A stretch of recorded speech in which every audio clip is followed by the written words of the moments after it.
Does anybody say that anymore? I was like, I don't even know what the hell that was. Okay, and we'll start with the lag. And it looks tight. Oof. We're starting off good. Can we get the chat up as well? I think that's a fairly important key. I thought the pool's actually the important one, but just waiting for Sebash to do his thing again. There you go. I get the chat in here now. Alright, we're in for a great night of pool. Final here between Ron Kelly and Luke Anglesey. Oh, and he's gone in off the start. It was just like a teaser. It was just like, you know what? I'm not going to go in. Oh, yes, I am. And that's a massive break too.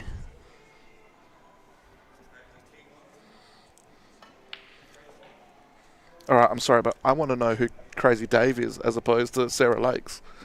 Crazy Dave comes second against Sarah Lakes. No. You can't sit there and say it's from a boy band who didn't play music instruments. It doesn't matter. It doesn't matter. Yeah, it doesn't matter the scenario. It just matters the song. Right, but anyway, this is a big match tonight. We'll focus in on the match. Yeah, and Ron gets the first go. I think this match is what's going to be really important is actually getting off to a good start.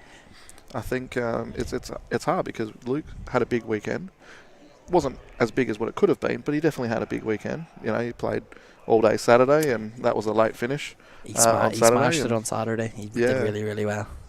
But you could see the fatigue got to him a bit, and he didn't do so well in the Sunday. Well, considering he was up 4-1, and then he lost 5-4. That's what happened. Especially like right on the timer, like after right the timer. On the timer. Yeah, it was 4-all when the timer went off. But that's why the timer just throws spanners in the work. You know, it's. Look, let's get the poll up quickly and see who people think are going to win this match. We've already got people starting to ask the question.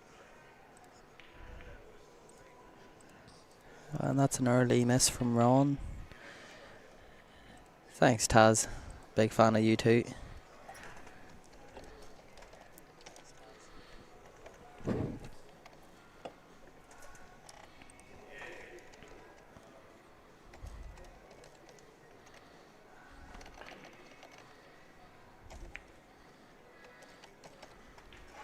Yeah, Luke's played a good shot there.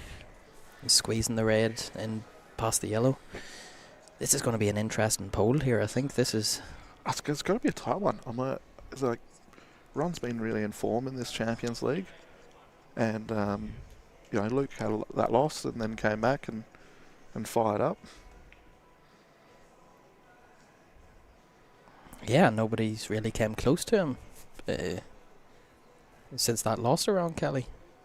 If I remember correctly, it's been pretty one way every match he's played. Well, I think what we also get to see who are the fans of Ron Kelly and who are the fans of Luke. I think that's what we'll actually see between with the poll. We can already see that Trey is a big fan of Ron, and we can see that Clinton's a big fan of Luke. But they're both thinking it's going to be a close one. Definitely. I don't think we're going to have a runaway match, but we got surprised last week. We thought that it was going to be a runaway match, and all of a sudden it just all of a sudden didn't switch in. He got fired up, and that was that. I'm just trying to get up the... How do I get that?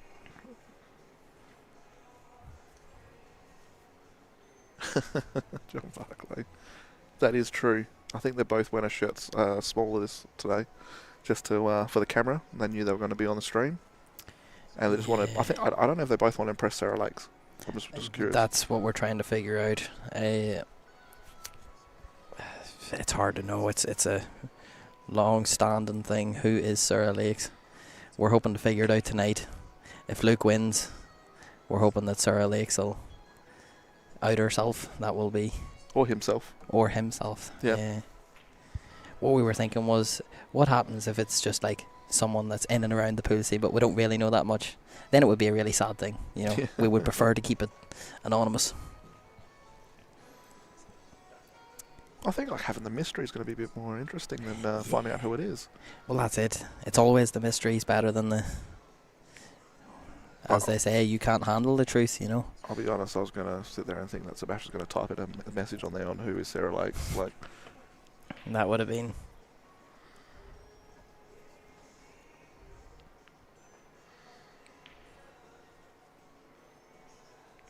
Oh, Yeah, Ron was trying to get the loss of turn and the snooker in the same shot there. He's just missed the red. and he's actually killed And 2 of his I was balls about pretty to say, bad. because he hasn't hit that ball, he's on a bit of a back foot, but Luke still doesn't have a lot anyway. It's quite a tough out if Luke was going to go for it. There's not a huge amount of safety there either. Yeah, that's...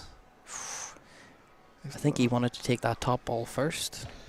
Yeah, I was going to say, that's where Ron's obviously cut off the ball. That's probably the hardest one to get. I think I'm just trying to sit there. I don't know why I'm looking at that screen.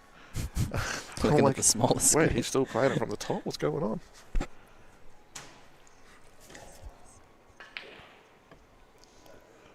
Oh, wow. He's actually gotten into that too much. Wow. It's a tough hole here. Like that. I didn't expect him to get... That was... I think he's going to just lay up here unless he's really confident. Well, you see, it's sort of a shot that not Ron has so much work to do that as long as he leaves the red in the middle of the table, there's not a great snooker on for Ron either. Oh, anything but that. It's still not the... It's not the easiest out, but it's definitely there. If Ron's, again, feeling confident. I don't know if we'll see Luke back at the table on this frame. But he can also... He can either play it safe, he can either go for the out. Like, there's quite a few options here for Ron to do. I have a feeling that Ron's going through a little bit where he just pull back a little bit if he needs to. Because it's not...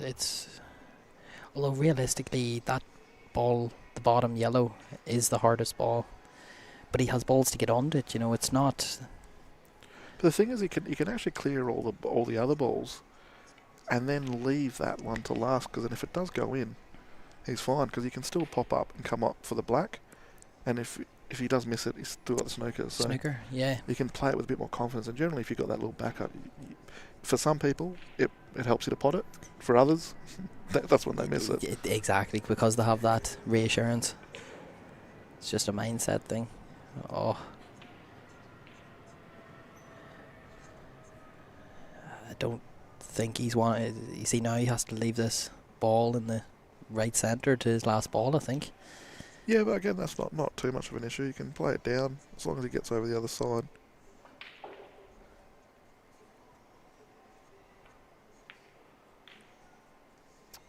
Yeah, he's got a good angle.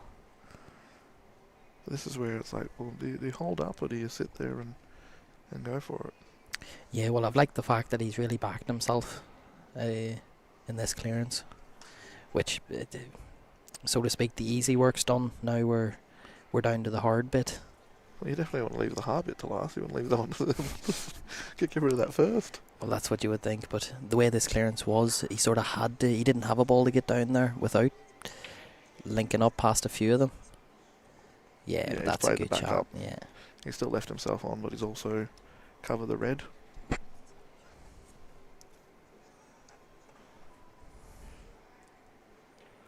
And that's where I was like, that's smart to leave that ball to last, but, you know, second last still does as well. Yeah.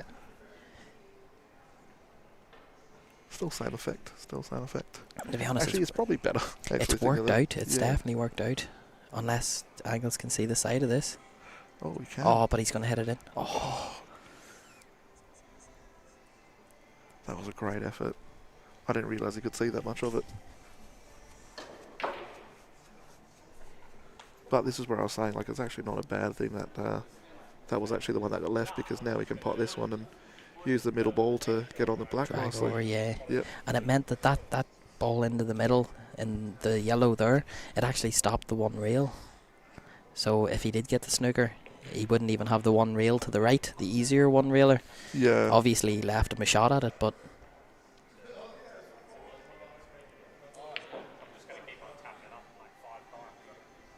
that's brave to play at that pace on these tables. Especially early doors.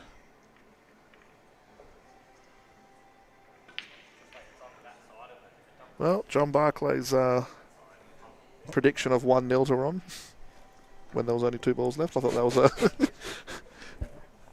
John's great at predicting those things about the very last minute. Very last second, yeah. If only you could play roulette like that, you would be the best.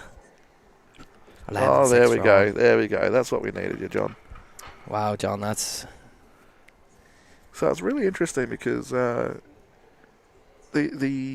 polls are reflecting Yeah. exactly what the chats are saying on who. It's very close. And I've watched that now switch between Ron and Luke being over 50% several times now. So, But you can see how tight it is, 56%. That's... I think we're definitely going to be splitting hairs with John. But Barclay doesn't think it's going to be close. And that's a big break. I think the thing that's going to matter the most in this game is the break. If someone can get off to a run, make a few balls. Yeah, the breaks, the thing is with international rules, the break has just become even more important. You have a lot of people that sit there and they hand off the break because they're like, oh, you don't need a break. But it's amazing how much control you have over the frame. Like, the only people that seem to suffer is the ones that really attack hard and go for it, even though it's maybe a 60% out and they're still going for it. I'm like, 60% still good odds, but if you don't make it, you're not going to win it afterwards. No, definitely not, because whenever you get down to your last 2-3 balls, you've just lost already against the pros. They're not going to give you that inch of ground. Well, John, you've got to call it before they break. You can't call it after you see the balls lay out. Because I agree. John's a big predictor.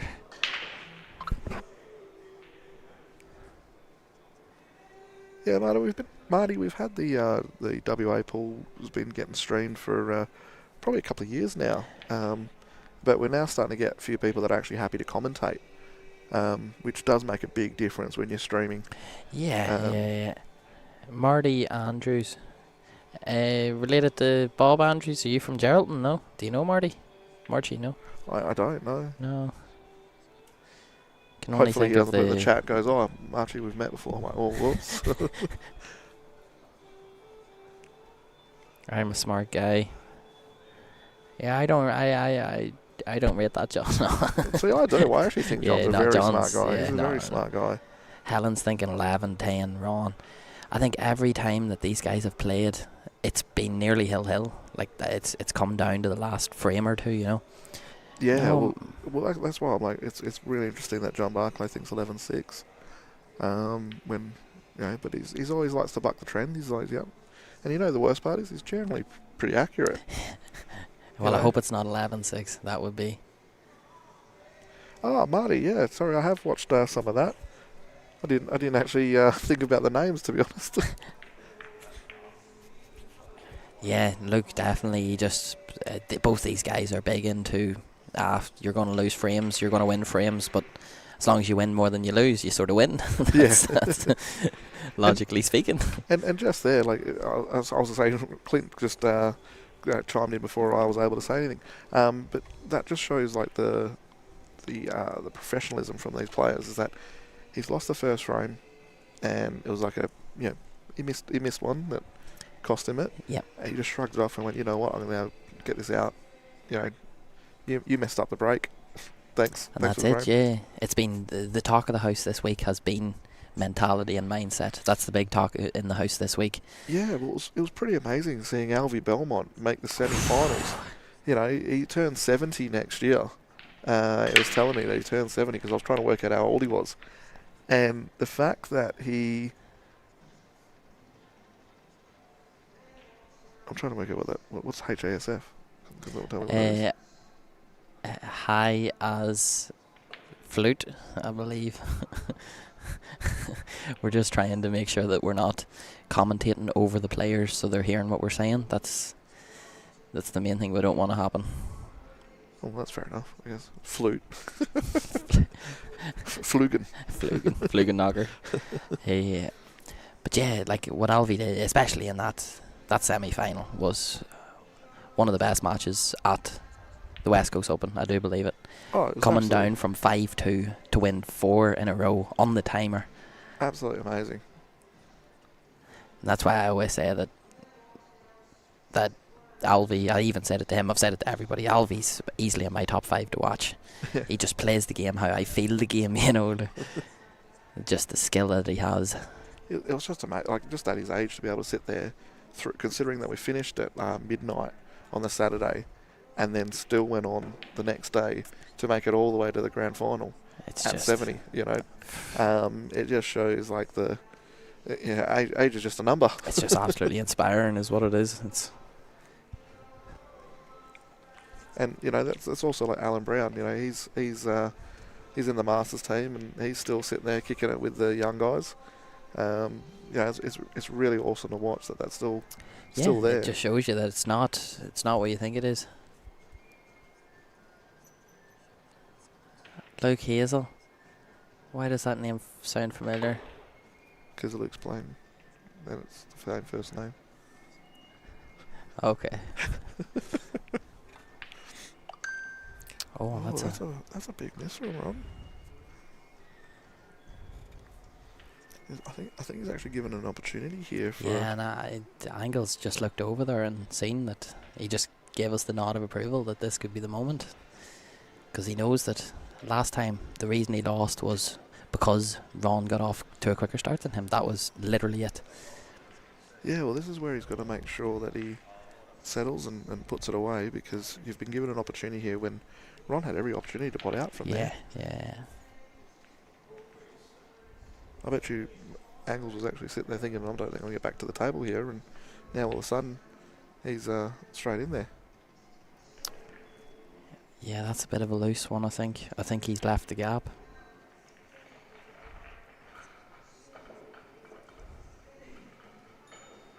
Well, he's got the gap, but he's not. I don't think it's potable. I think it's pretty close. It is very close. If he can pot it, he runs into that yellow as well and leaves himself a nice angle to come around 2 reels. Oh, he does have the angle. Oh, maybe he didn't. Oh, it was tight. That was very tight. But again, now Angles have got a good opportunity. The only thing that I just can't see which ball you'll try to get, the one just above the 2 reds there. Yeah. This ball at the top of the table has to be the ball, but the angle you need to come to the right side of the table and be above it, really, you know. It's a pretty tight margin.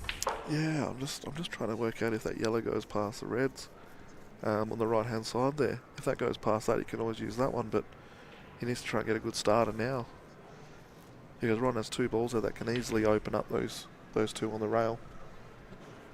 Oh, yes, Luke. Oh, I'm an idiot. Luke Hazel, yes, Fitz. Yes, 100%. He actually said that it's Angle's best mate. Yeah, no, I know. Just in the chat there. John Barclay said. Yeah, John's just reminded me there, yeah. Literally, he was up having a few beers with us as well. He's a good lad. I like Luke. Angles are giving him somewhat of a chance there with that ball. A lot better than what it was before, because it was a bit covered by those 2 reds. Yeah, that's a bit of a loose one again from Angles. Yeah, he's got to get those snookers tighter. Yeah, Luke, it's good to see you in here, mate. Supporting the crowd.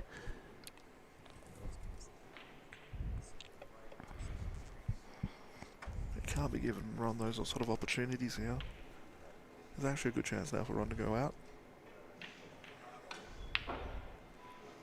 If Ron can just get this one nicely out. I think he's got the right angle there. I think he has, to be able to pop that red out just near the yellow. Or is he playing the double? Do you think the double's the shot? I think so, actually. Because at least then the yellows are still not the best. But if he pots the double, it's perfect. Yeah, that was. Yeah, he left it nice for that double. So.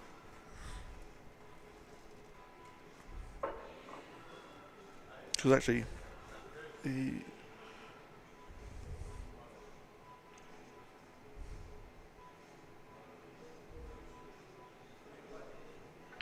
I'm always so mindful now that we're so close to the actual tables that if we talk too loud, we put the players off on their tighter shots and their harder shots. So it's a. They need to have like a little plastic gate in front of us just to block the sound coming out. But it definitely, yeah, I'm just so focused on the pool because both these guys seem to be coming out shooting early. Like, it's not.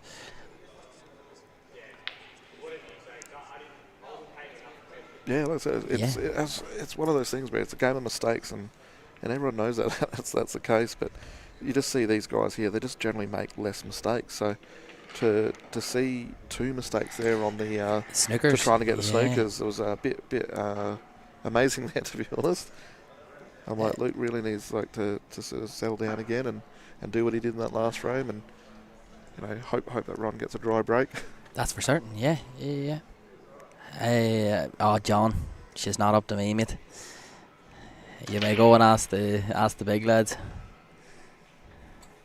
Party at yours. Oh.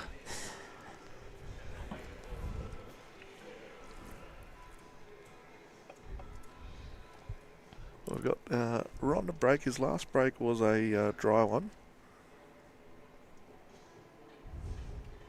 I'm sure that he'll be hoping to get one down and continue this little run that he's got.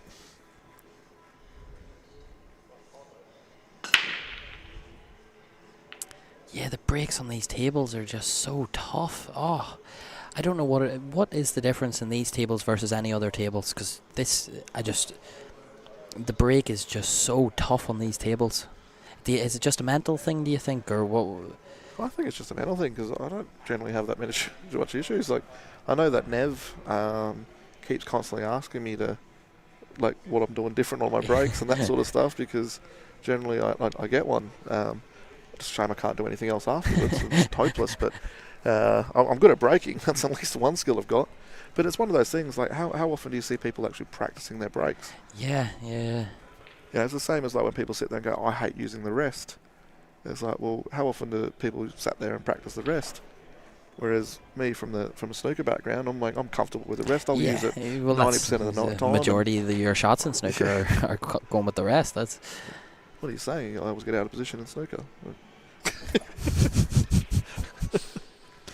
Oh, easy, John. I guess we'll see you there, mate. We'll see you there 2:30 till 2:30. We'll do a 12-hour. I'll never forget the first time that Luke Anglesey ever saw me play snooker. He's just like, how do you play snooker like this, but you play pool the way you play pool? I was just like, thanks, Luke. I think Luke's just sort of, he's pulled back here. I think that's the right call, because it was too messy of an out. It was just pretty unlikely, and for him to spot that early, he took his colour set that he liked, and then he's pulled back and he's left Ron very little here.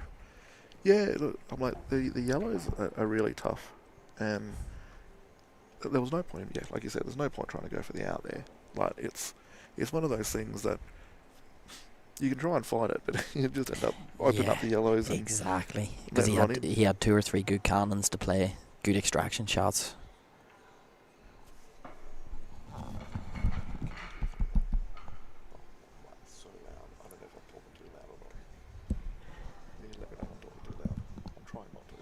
I can't hear. Ron's pulled out a good shot there.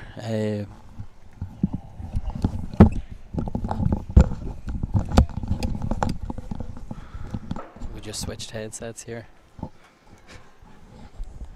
That was so much louder. I was like, I don't even know if I'm talking too loud or not. I don't know if anyone could even hear us. Or maybe we were shouting.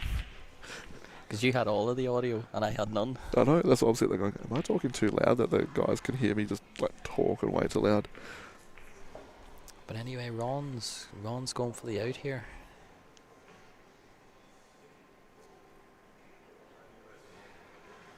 Which he's played 2 great shots already, but there's work to be done in this frame. I think if he's going to commit to the out, he needs to take that ball right next to the red in the middle. Thanks, Hal. Letting us know, filling us in.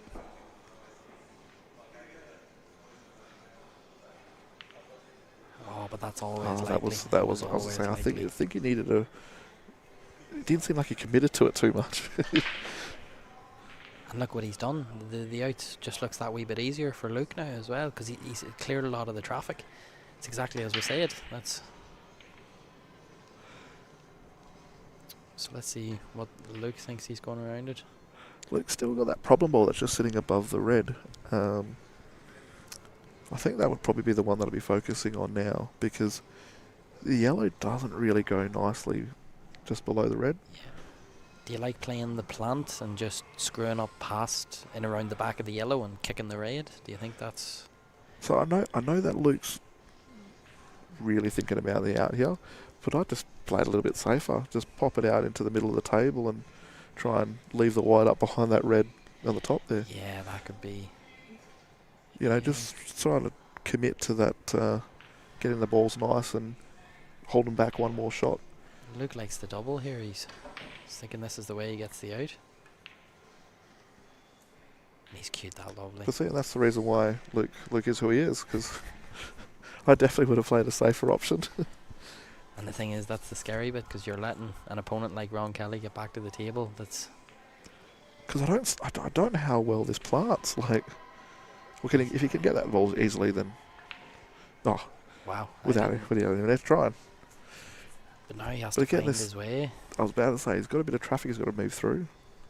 But it doesn't look far past natural with it just to touch right hand side to just find the gap on all of them off the side left side cushion.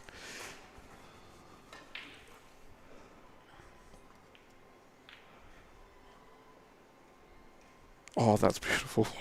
Yeah, I thought he would have came above that yellow, but I thought that was going to run straight into that yellow. He's going to have to pay a big double. he's slightly Chinese here. Or snookered here, sorry. That is like the...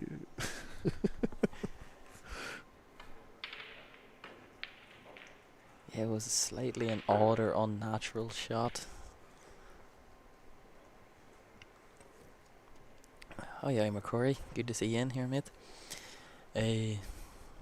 John says there is, so I would back what John says. He knows what he's talking about. Oh, there you go. Just before presentations, perfect. Ideally.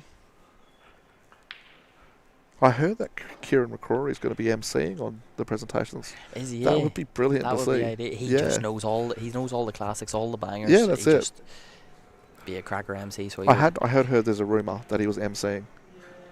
I had heard the rumour. I'd be in for it. Yeah, I think that's a great idea. And there, Luke just played that frame exactly how statistically you're meant to. He took his colour set. He left Ron in a hard spot. Ron went for an out. Went in off, and then he cleared up. That's it. That's a statistical One mistake, frame. that was Yeah, it. Yeah. And that just shows you that Luke's playing quite well, that he backed himself for that out. You know, where I said, like, I'd go safety. He's like, you know what? Nah. Yeah. Why would I let Ron back to the table? And instead of trying to extract that raid on the side rail, he's played the double on it. You know, he's really backing himself. I think for a second there he sort of doubted himself as it came across. And we've got another in off here. It's And I'm like, this is where like there was a bit of well, not an argument, but a debate on whether you should play a softer break or a more aggressive break, like, you know, a lot firmer, get those balls moving. But you see like a lot more of those whites go in when they play that more aggressive. But it's just, yes, the control break is obviously better. You know where your white's going to finish up, but it just feels like your likelihood of getting a ball goes down, because there's like a sweet spot between hitting it too hard, where if you hit it too hard all the balls stick on the side rails, versus just hitting it sweet where you know where your cue ball's landing and nothing sticks on the rail. Yeah. That's like an ultimate pool thing, you know.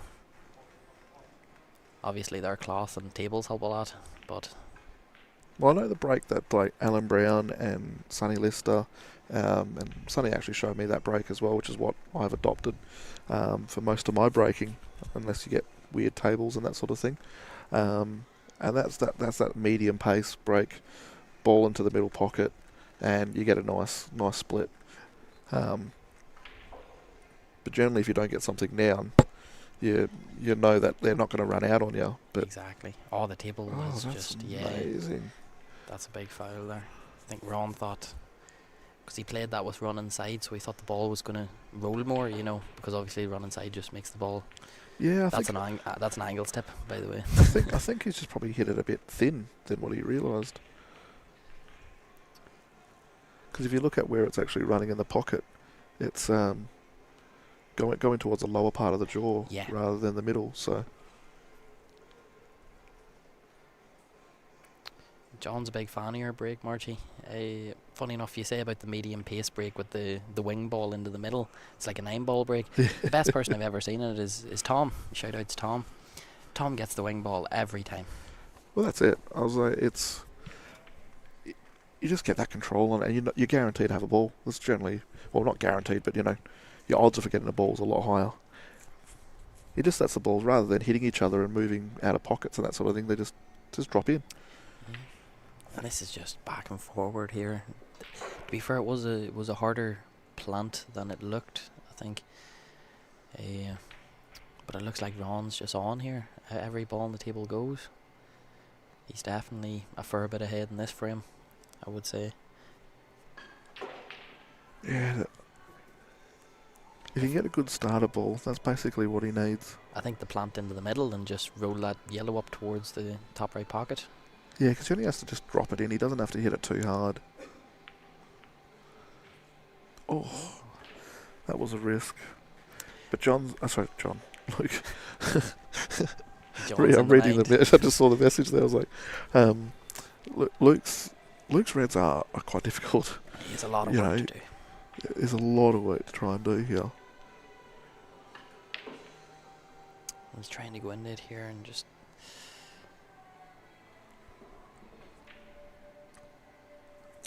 I'm just trying to think of like what's the best way for Luke to try and get back in this frame on this one, because it's more disruption. I think it's just yeah, disruption more than anything. He's kind of just got to try and get some of those yellows covered, or like the black's hard, but the black's covered, but the yellows all break them open.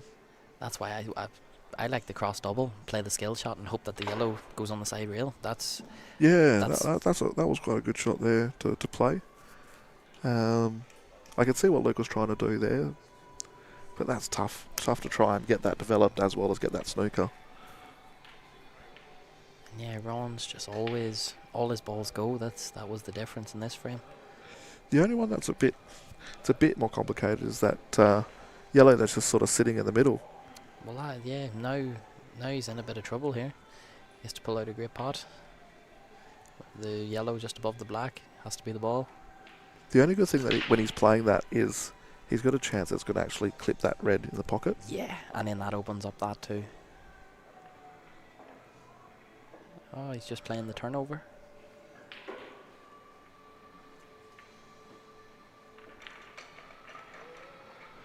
Oh, he's missed that by a firm margin. I think this is now giving Luke a great chance. Like, now the balls are there.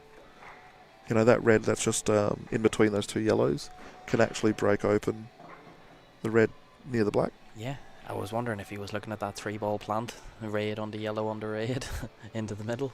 But I think that's... I don't think I'd blame that. I think there's probably players I would, but I don't know if he would put it like that. If he was 9-3 up, I'd say that's the shot he's looking at. But in a frame like, you like can use this one to break him open, and he's still got that ball over the pocket. But you have to cue this so good. It's got a bit too much into it. This is where he's gonna, that 3-way plant that way. Whoa, that's even worse. That one's on. It's a little bit easier because you still got yellows covered if you play that shot. Yeah. Don't get me wrong, it's a big ask, but you still got yellows covered. I think he's looking at the 3-ball plant. I think he's thinking here. But that's actually the shot that I would sort of look at there. Because in this position, what's easier? Screwing it back to land perfect on that bottom red to break it out, or playing that 3-ball into the middle?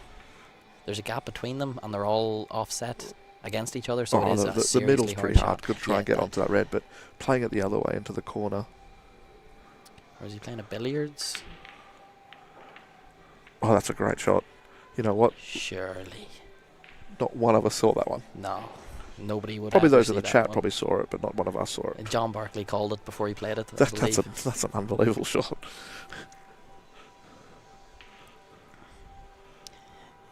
Yeah, that's... And the worst thing is Ron's still in this frame, even after... But now we're in a situation where, well, Ron misses, Luke wins. That's... Yeah, but So he might be able to play that one into the corner, the bottom left there, but he's not going to be nice on any of the balls. So he's got to try and either play a safety shot, try and get a skill shot, or That's the got a thing, lost a yeah. turn shot. The safety there isn't a safety there that doesn't leave Luke on a pot. It's just looks like the layout of the table. Yeah, and that's definitely not. He's what just he trying to wanted. make sure he's focused on killing that black. That was like, it looked like what he was trying to do there. Yeah, Just right. Go into the black, leave it on top of the yellow. That was actually a very smart shot. Again, the problem is that Luke's got balls that can break those open. Yeah, and it gives Luke a free go at this, realistically. Yeah, that's not an issue. Well, no, it is now, because you can play the loss of turn shot But and he's try off and get the angle. snooker. He would really have to punch it across, I think. Because the yellow's to the right of the cue ball, is it? This would be a I'm big just trying to shot work if out he how punched much angle there across. is. Yeah, I think he's not far off being dead straight.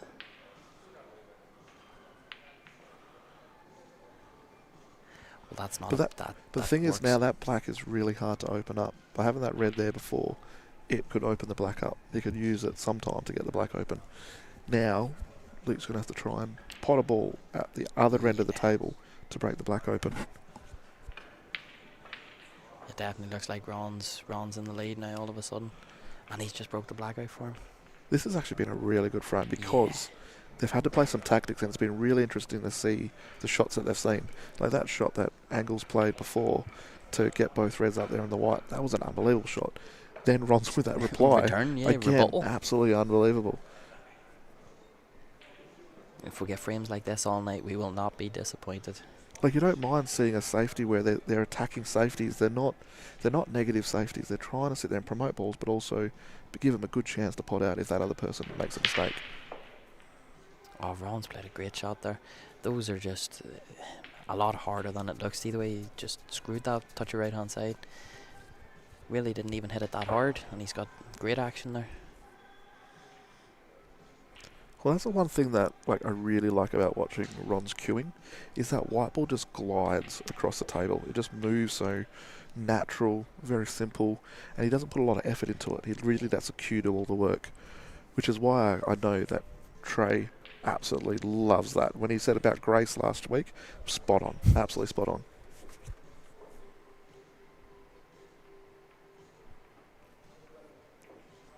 Yeah, And but just having a look at the poll, the poll's actually changed again. We've now got Luke at 54%. well, that's after two big finishes. It's I think there's only been one frame so far that hasn't been. Yeah, Ron. It was just an awkward way he had to go about things. Yeah, I think it was just a bit he wanted to try and nudge the black, but also at the same time he couldn't get out of position on the yellow. So he just left the good old just leave a shot, take your medicine. That's it. And sometimes that's what you just got to do.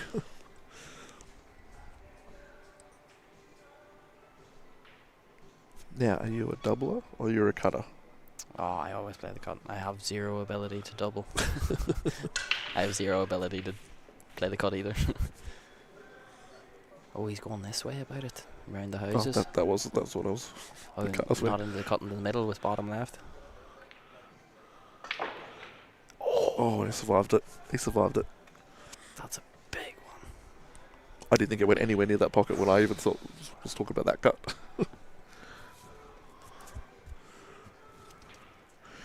See, that was the white ball not gliding around the table. Yeah. He really looked like he sort of chipped at it rather than cueing it. He was just focused on the pot. As long as I get a shot in the black, that's all that matters. What a great black. Yeah, just. That was a great frame. That was a great frame from both of them. Luke definitely can't drop his head in that one, and hopefully he doesn't, because that was a well hard fought frame. I'll get the right words soon. And great tactical play from both of them. Big time. That's probably what I would say is the best frame so far. And the good thing is that you can take those shots and put them in the memory bank for later. 100%. Because that's the one thing that I enjoy about commentating, is actually seeing some of these shots that we're talking about shots, what we would play and that sort of thing, and then all of a sudden you see these guys play a completely different shot and you're like, that was really good. yeah. I wouldn't be surprised if the pole switches again, because that was the first tactical frame, which shows now that, yeah, I think he's not made a ball again. He's come off dry. I was going to say that's. It's just an occurring thing, yeah. And the reds are looking good. The reds are looking very tasty. So tasty that I'm actually getting hungry. No I surprise now there, can't Marty. think. I keep thinking about food now. Could definitely go for one of those ham and cheese toasties that they have here. Oh yeah, They're so Terry's good. floating They're about so here good. somewhere. I'm sure he can sort you out.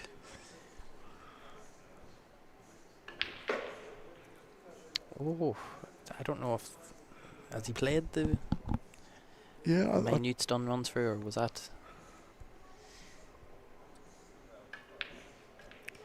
But the way these balls are here, you know, his position isn't really like, if he makes a ball, he's gonna be on a pot, you know, especially starting out here. So I just thought, like, did Ron become a pastor? Like, confused me for a second there. Yeah, John, I think you're right. All the reds definitely look like dollies, but it's just You working said them cherries. out. Yeah, cherries, dollies. Dollies Well, or cherries. This was the ball here that could cost him this out, and that's what I thought was a bit odd that he took that. Oh, he played it like it was nothing. Yeah. But that was the one that I thought, like, that's a bit odd. I thought he might have taken it a little bit earlier, but I can see what he was trying to do there. Use that one, just got to drop it down, and he's got these other two balls to go in. And there's Ryder Kelly. Is that any relative to Luke? I figured that's what he meant by Father Ron.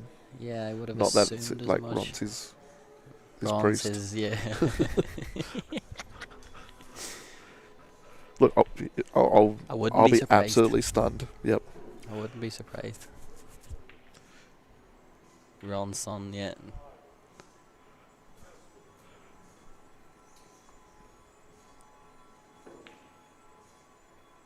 Yeah, Luke's playing He's a left that great nice. shot there. See, he's just... Oh, there's all of Ron's ones in here. I'd say if Ron knew, he would be powering up, but we can't we can't say nothing. I'm sure that he knows. He knows. He probably knows. And it was just another quick one. This is really back and forward here. I was We gonna have say, a match on our it's hands. a great match. Ladies and gentlemen, it is time. Well, it was time.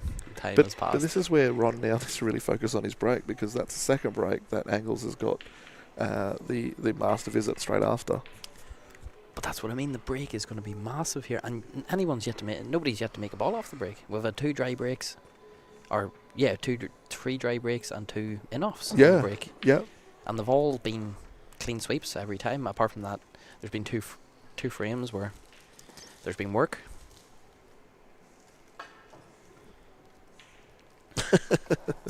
I guess we. It's actually good. It's good to get some of those tactical ones where they're like really clever tactics. I don't mind watching those frames. It's when there's like those negative sort of tactics where you're kind of like, what are you doing? Why are you doing this? And I think, if I can count correctly, which is not for certain, but it looks like a dry break. At least look this time made sure he left a safety break. Yeah. You know, leave that white right hard on the rail and. But that's where you start thinking. Yeah, you're like, if I'm not making the ball off the break, do I just hit barely legal breaks? You know what I mean? Like, do I just really make this frames as give myself the best chance? Because a lot of these guys' breaks, they're massive, and if you don't make a ball, odds on you're losing the frame. Oh, yellow's on. That's it. I think there's a good chance. He's got one good double to play, and that's that. That's it. And the way that these guys have been doubling, they've been nailing them. I don't think I've actually seen any of them miss a double yet. No, I think.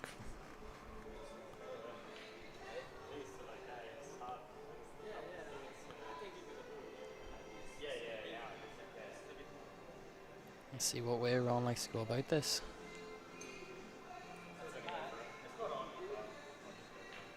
So he likes that top, or is he going for an extraction here? It looks like he might be just... Oh, the angle's tight though. I think he's came a bit short if I think he's actually got enough. He can play with a bit of left-hand side, just kick it towards the middle. It's hard to tell on the cameras sometimes.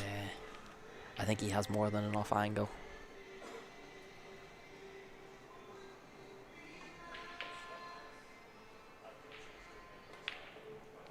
Oh, he's missed it. And you know what? He has another go. I think he played that a little bit too firm. I don't think you need to hit it that hard to get that nudge on it. It was because he hit it firmer. He's actually that's what straightened up. Yeah, the side didn't take to flick it down towards the middle. Which usually Ron's pretty certain about those types of things. Yeah, there's been a couple of those shots where he's just probably been a little bit jabbier than he normally does. Yeah. Like, really surprised. Like I said, like normally Ron's queuing. It's just... waste of time. Waste of time.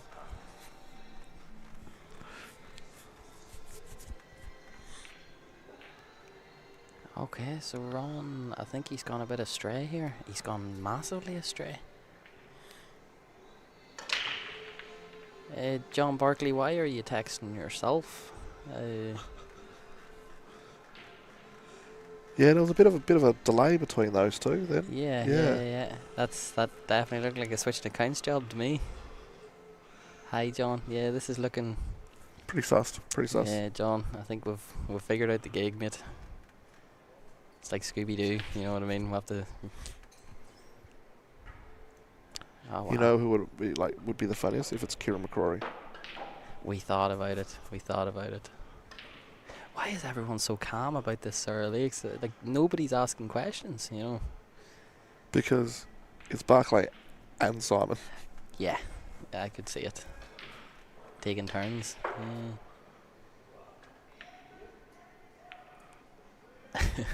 That's a valid comment. That's a valid comment. That's a cracker.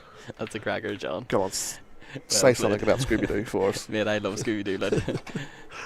Spooky Island, Monsters Unleashed 2. They're crackers, mate. Do the voice. Go on. Do the shaky voice. I don't have it in me. Luke to win 11-8. Who said that Luke was going to win 11-8 a while ago? I think they've just let themselves in. It's Clinton Salter. Clinton Salter, we know that you're Sir Lakes now.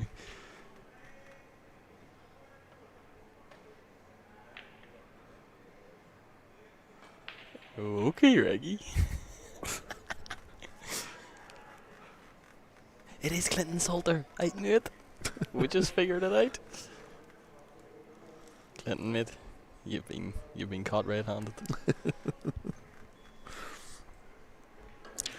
Well, I don't think Ron wanted to leave him as easily on those balls as he was. So, but again, it was a great shot by Luke just to put it over the pocket. Yep.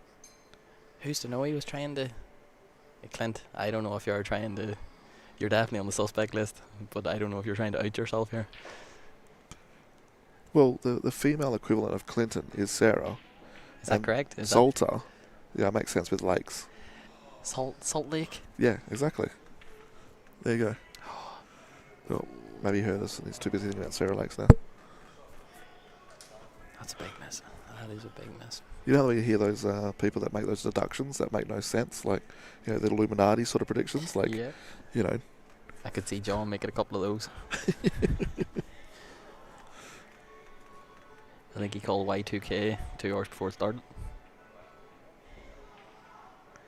I think it's very obvious who she is. John Barclay. We already worked that out.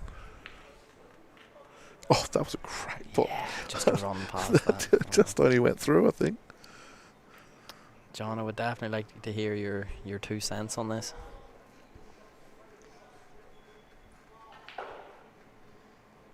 But anyway, back to the pool anyway. Oh, wow. And that's the floating, the ball, just wow. that cueing, so smooth. And then just a bit of screw back to come back up and put the black in the same pocket. Yeah, this one's going to sting Luke a bit, I think. Oh, no, he's going top. Okay. Yeah, Angle must be slightly out. Through. See, I was really surprised on topping that through. I definitely thought that was the... You just come 2 rails back around, do you think? I thought maybe it was a bit lower or a bit higher, so when you screw back, it would actually be coming lower. But even then, if you're coming lower, you can use that to come back. Either just, instead of... He looks like he's played with top left. I thought he would have just played with top right and just come back off the top rail and straighten up into the same pocket. Bat to the biceps. It's like He-Man versus. Like I said, I swear that they just both bought a shirt size smaller for tonight. Actually, no, Ron already had that last week. Like, What's he looking at here? Playing the skilly? He's playing the skilly. And that's an great amazing attempt. leave. Great That's attempt. a great leave as well. and he's left it there. It's not the easiest for Luke for the starting pot. Definitely not. Definitely not. But if you're Luke, I was about to say, would you take that one that's near the pocket? Because if you did happen to miss it, and I might, this is where you could have a little bit of negative thinking on this one, which I hate to say, but you leave not a lot on for Ron.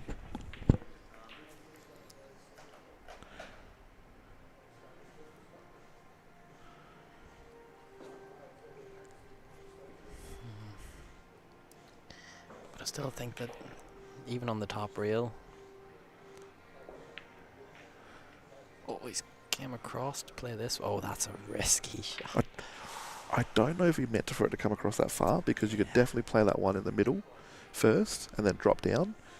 I think he's just come a bit further than what he was expecting it would do, because he was really focused on, if he did miss it, don't leave the black on. Yeah, looks like he's coming up and down. Because I'm fairly certain. There's pressure on this. What's the I was angle fairly like? certain that that red also goes in behind the black, so he can go for either pocket if you didn't get the right angle. With the angle, it looks like he has to just run up. He looks like he doesn't. Yeah, he's just going to run up for the left corner pocket. Or no, he's punching across. This is a No, I massive don't think the frame. angle's right for him to go in behind the other side to go Okay. into the left pocket. That's what I'm saying, like he had those options. He could have done, if he ran too short, he could go to the left pocket. Too far, go to the right pocket.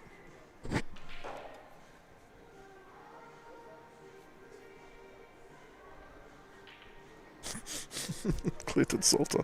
Yeah, I think Clinton's Goal on comment. one tonight. He's throwing them out like crackers. It looks like Luke's a little bit more focused at the moment than Ron. Like I said, just Ron's had those couple of jabby sort of queuing moments. Yeah.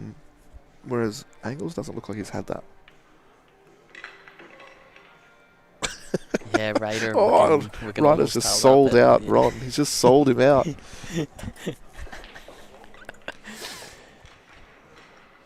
Wait till Ron goes and watches this back. He's just like, wow, I just got sold out by my own kid.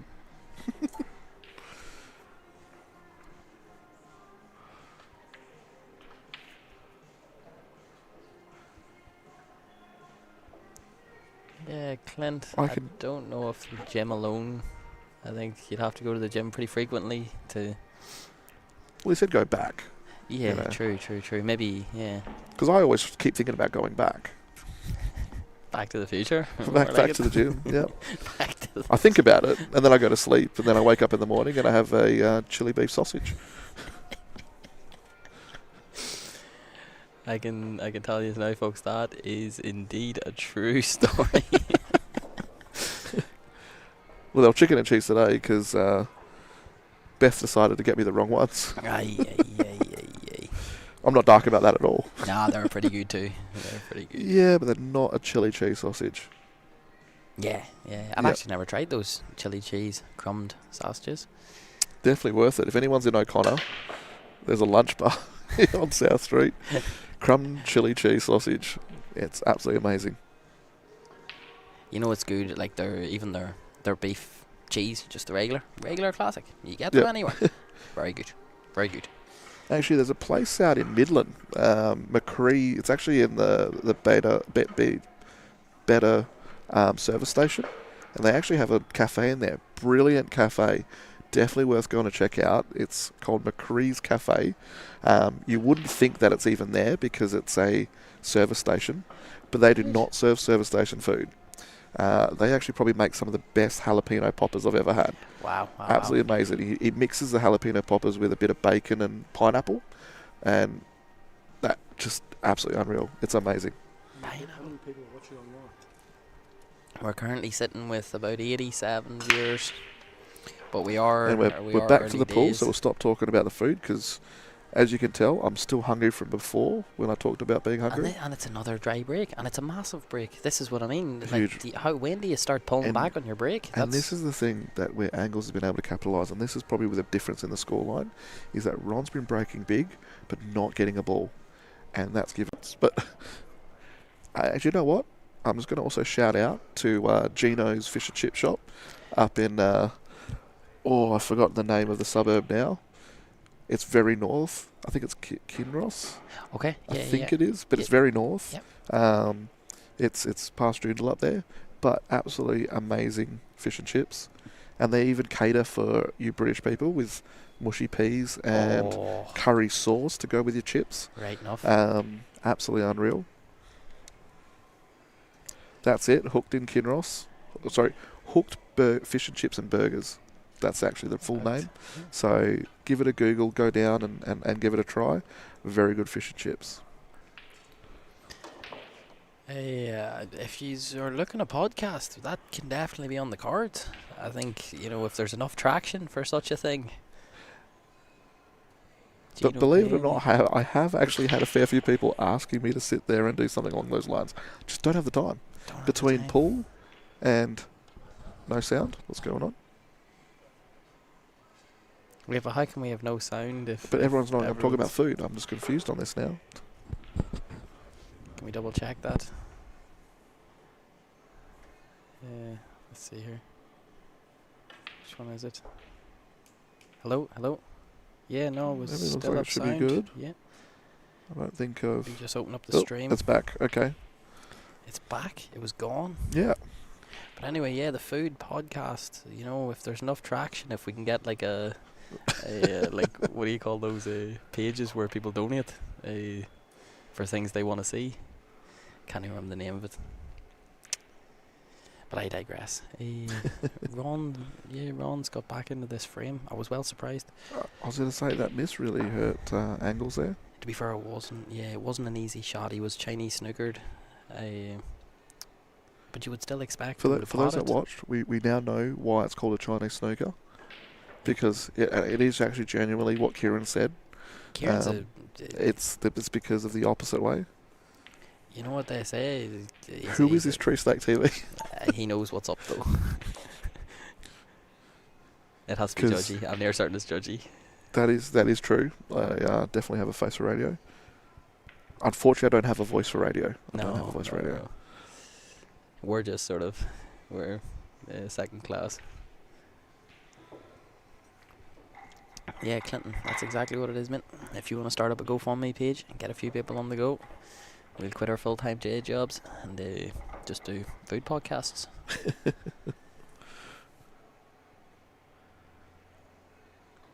I'm just trying to sit there and work out what Ron's... Obviously back himself for the double. It's a big double. Because it's position as well. Like, you're screwing back here. You can't really play the double and go off the top rail. Like, he can't follow the yellow. Yeah, I don't think he can. He has to screw back. I'm actually surprised on that shot.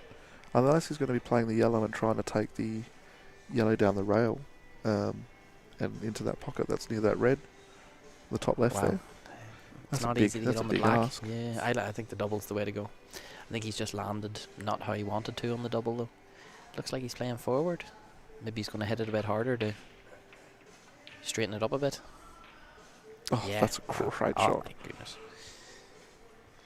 I thought it was a lot thinner double than what it was, so I thought that white was going to be running. But like you say, he can hit it harder, but cue it sweeter,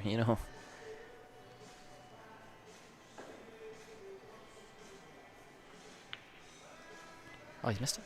Oh, he's missed that. And I was about to say, that's the ball there that he needed to sit there and really put that screw into Angles there, because Angles had the reds were all plumb.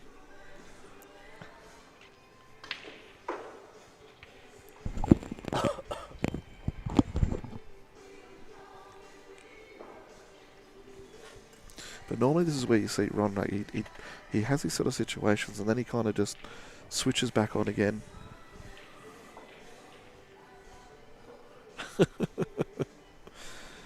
Well, it looks like John's going to be wrong this time.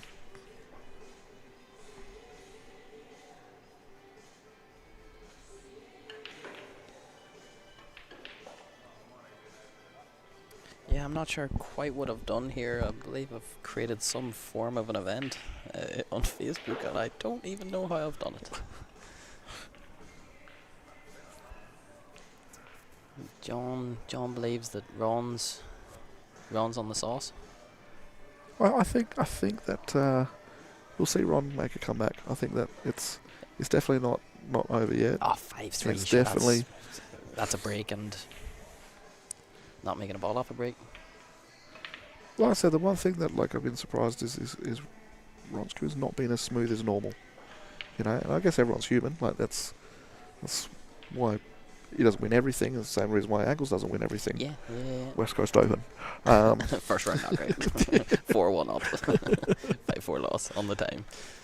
But anyway, yes. But that's why it's like the two opposites, because the way Luke cues, it's a very feely type cue action where he just fields the shot, you know. Yeah, he And doesn't. Ron's very tactical about it.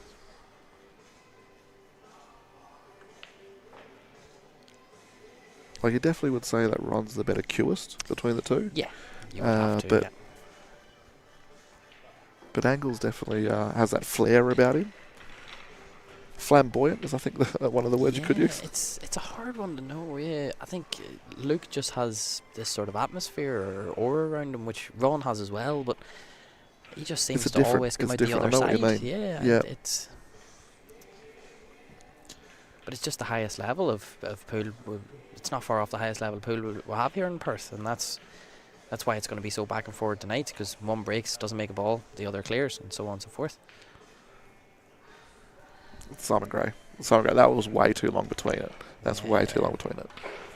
Sarah wants to make baby Luke's. That's a. Well, I think you've got your answer there. No, we've ruled them out. No. It's been ruled out. I know that I said that, but it's actually not that hard to change.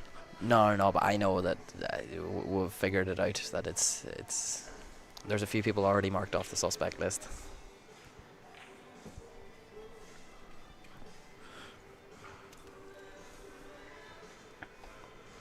I'm just waiting for Sarah Lake to say something about the. Yeah.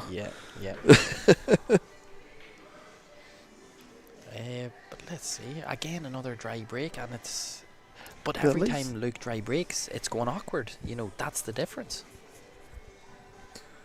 So does that mean that Luke's breaking well, or he's not breaking well? You know what I mean? Yeah, exactly. Like the white ball's doing what he wants.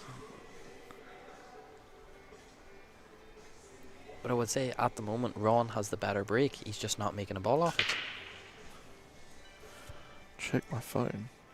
I don't check my phone when I'm commentating, John. Sorry, but I'd rather not.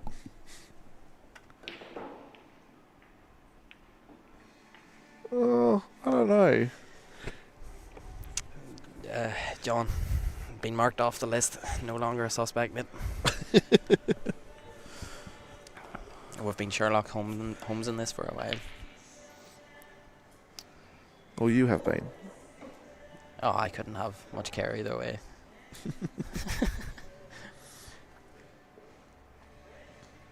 I don't know if I want to call that out yet, John, but I agree. I definitely agree. That's exactly who I was thinking. That's from the very start. That's who I thought. Yeah. We both had our suspicions, but we didn't want to say anything too early. And we're still not going to. But let's see here. But I'm so proud of being lonely. Like, Yeah.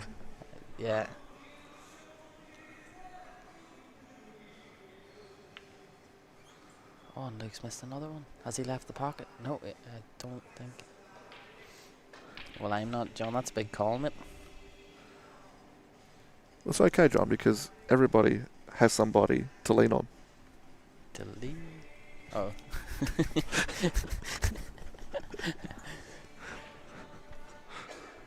Now, if this ball goes, it's up to.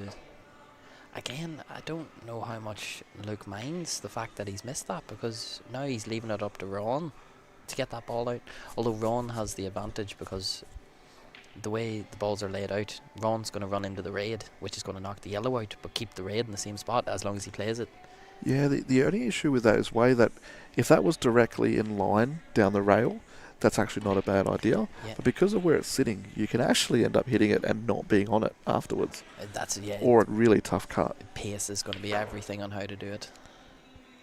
It's a good time to try and extract it. He needs to do it early. He can't leave it to the last. Like try and get it out in the last ball. I think that yellow in the middle, if you leave the right angle, you float down, kiss the red full ball, and it pushes it out. The white comes off the side cushion, comes back out. I think you're on it. I don't think it's a big issue.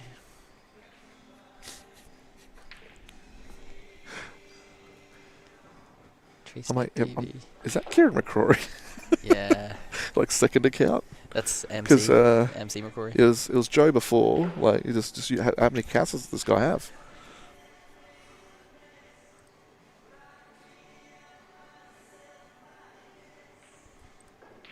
I did last week. The account was open in 2014.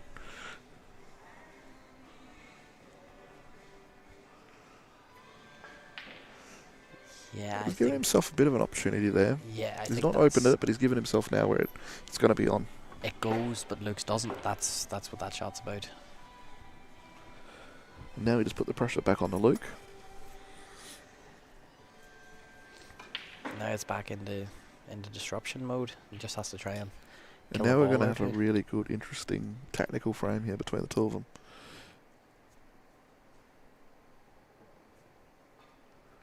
I'm just trying to look to see what I would do here, but I'd have no clue. I'd probably just pot a ball just for the sake of potting a ball. Yeah, he's gone for the disruption method, and it has not really worked in the slightest. I was about to say, I think he's actually possibly handed the frame over to Ron. But it was such a hard situation. Ron played such a good shot. I think the shot was a lot better than what we thought it was, and Ron's played it that way, I do believe. Oh, no, that was definitely a great shot. That's what I was saying before, that he's given himself a good chance with that tap it off, still block it, but he's also given him a chance to get it out. Even if he can't hit that ball straight into the pocket, now with the break open, he's not going to leave himself completely hampered. Yeah.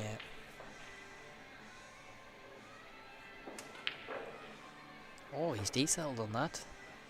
He's decelled on that, or maybe he's actually played that exactly how he wanted to. I was about to say, it didn't look like he decelled. I just thought he would try and, unless that ball was clean.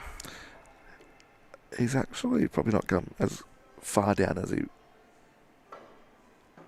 He's either come down too far, or he's not come down not far enough. I think he only made it halfway. I think he wanted to be underneath this yellow into the middle. Yeah, he has. I'm not sure if that would have been the right shot to play underneath.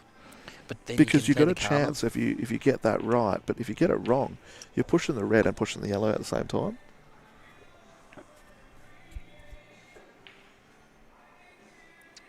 What's he looking at here? Oh. You played it perfect. That's exactly what we wanted. Yep. Fair enough. And that's that. And we're back to 5-4, and there wasn't a whole lot in it. Well, actually, Tree Snake, I've actually got a bit of a bad back and a bad knee, so if you lean on me, I'll just fall straight down. Yeah, I wouldn't recommend it. Yeah. Be like, you know when you watch those giraffes get bored? Like... or elephants, one or the other. Yeah, I don't usually watch giraffes being bored, but I must say it wouldn't be a usual watching. It'll be like that scene from American... Ace Ventura. Ace Ventura, that's the one I'm thinking. Yeah.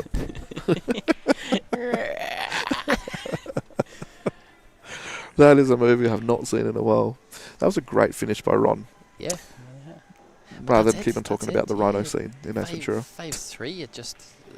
There's nothing in 5-3 really at this standard. Like, it's a break. Well, that's the problem. It's the break that's been deciding this actual scoreline. So as soon as someone starts potting balls off the break, it could run away. It could turn very quickly. Exactly, yeah. And I think both players might actually be thinking that they're like, it's been all right because no one's been getting one off the break. But as soon as someone starts firing and getting that break right, I think it's going to be a bit one-sided. And especially, it'd be great if they both get their break right because we're going to see some great outs. But these tactical frames have been really quite interesting to watch. I've most certainly been enjoying them. It's the shots that you don't think about that are the shots that are being played. You know, it's Well, that's the thing. Like we're saying, oh look at this option, look at this option. Sometimes I'm looking at it going, I have no option. oh wow, Oh, we're here we talking go. about a Here we massive go. break. And he's And the on. balls are sitting nice. Wow, that is a massive break.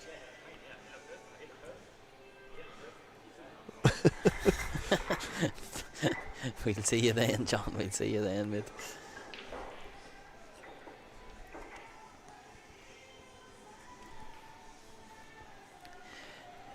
First glance, So the I yellows still look always great. say, right, this is the one thing, like you look at Ron, his demeanour around the table, it doesn't look like anything's really phasing him. Whereas Luke's a lot more animated. You know, it's really interesting to watch that sort of thing. It sort of But comes do you from reckon that affects the mentality of the player as well? yeah, well, it's the idea that if you're animated, when you're on, and when you're not. That's it. But whenever you're calm and collected, you're not far off being always on. Oh, and Ron's just handed it there. And I really don't think you want yellows here. Like, the yellows aren't bad, but it's that yellow above the black. Like, you have to double it. It doesn't go anywhere. Yeah, There's the nothing for it. red's definitely the better option here, I think. You can sort of manipulate them a little bit more. And you've got the positional ball with the left-hand red there near the middle. Yeah. Like, that can bring you back down. Which is where he's... I would have thought he would have took the top one first, over the right corner. That is correct, Rocky.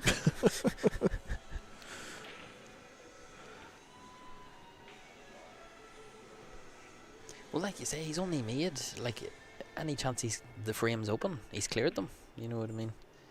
He's maybe had one miss or No, he's two like misses. I said, he's been a bit jabby with some of his queuing action, Yeah, and yeah. like that's very unusual for Ron. Like Trey normally says, like it's very graceful, and normally that queuing action and the way the white moves is really smooth, and it just when he's missed, you've seen that it's not looked right. Yeah.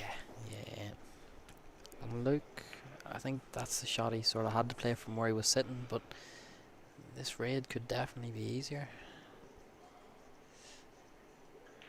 And the thing is, like with Luke being a bit more animated, like it could end up rubbing off on the opposition, you know, because that sort of queuing action works for Luke because that's how he's been used to, whereas it's not how Ron normally plays.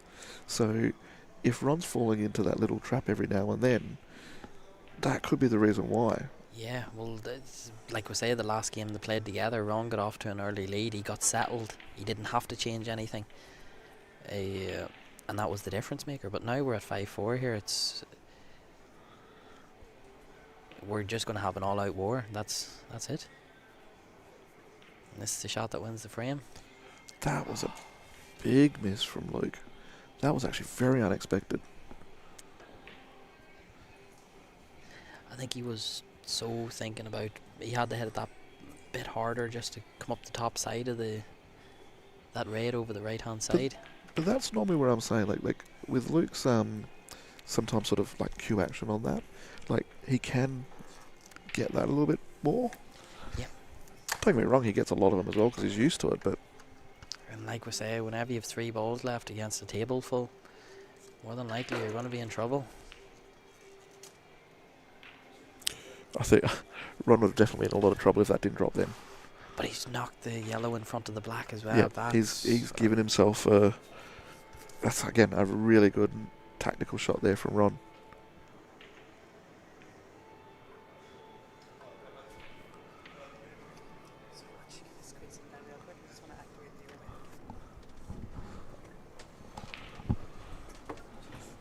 You're on time, Sebash. Yeah. Smash is coming in to add new camera angles and everything. Hopefully it's something a bit better than that table 8 camera angle, because it's borderline useless.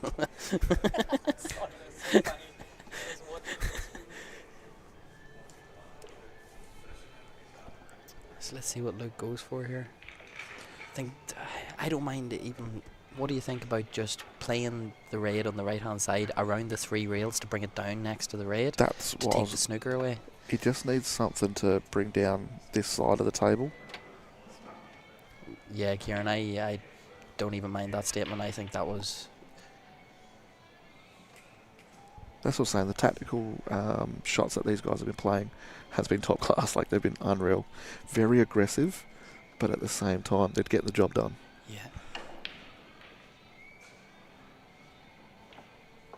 And that just goes to show that one shot that Ron's played, it's just put all of the pressure back onto Angles. And I think we talked about this in a previous match, the 2-ball situation. How often that comes about. 7 and 2. Well, we're on 6 and 2, but yeah, anything past 4 and 2, you're in trouble. You're in big time trouble. Ron's playing a big time shot here. If this plan doesn't work, he's in a bit of trouble. I'm hoping he's just going to try and get the yellow out. But I would be thinking, yeah, that yellow at the bottom in the middle of the table, just play that and roll him behind the other. That's the one, yep.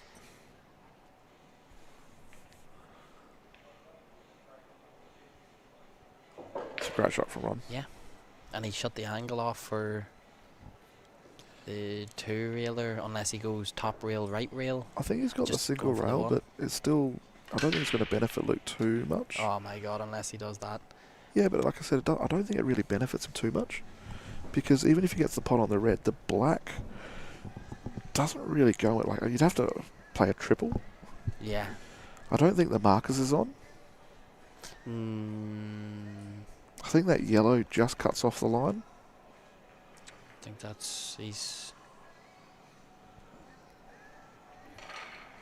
I guess we'll find... I don't even know what I would call here. To be honest, if it was me, I'd be leaving the... bringing the red down the table, playing the double, and leaving the white in the top rail. That's what I would do here. Unless he plays that and leaves himself on the... gives himself a go at the triple. Yeah, I'm like, that's... Unless the double goes clean.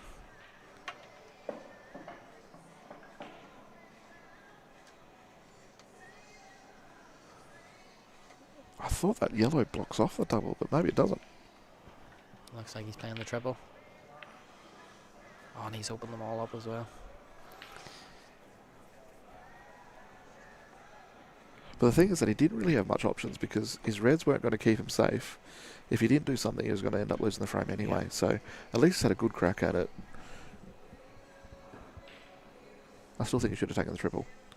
I think he was trying to. He thought the second rail was going to straighten up a lot more than it did, so that's why he That's a aimed beautiful higher shot up. by Ron. Yeah. Being able to get both of those balls open in that one shot. I think the way Ron plays those extraction shots, I think we mentioned it the first week. Yeah. We were doing it. It's just So smooth. He doesn't put a lot of weight into it. He just gets the ball just to sit nicely over that middle. I've actually been trying to replicate some of the shots that he plays on those because he plays them so smooth. Well, if there's somebody to replicate, it's not Sebash with these new camera angles. I just spend most of the time just staring at Sebastian's back. Oh. Can't even see the ball. Just got to assume that, Ron's hitting it well. Ron's hitting them well, yeah. The only thing I can tell you is Ron's at the table. That's all I know. Yeah, he's got a bit of work to do here, but it's not outrageously hard. It's all about the right angle. It's going to be interesting to see. Oh, okay, I can see now. Oh, okay, cool. He's left himself straight. Because looking here, it doesn't look like he looks like he's set up too high. He's not perfectly straight, but he can definitely squeeze the angle. Well, the good thing is you'll get a little bit closer to that yellow on the rail. Oh, it's probably gone too much there. I don't think he needed that much of the pocket, to be honest. Yeah. But again, you're thinking if Ron's going to win this match tonight. This is going to be the shot here that determines it. These are going to be simple ones. Yeah.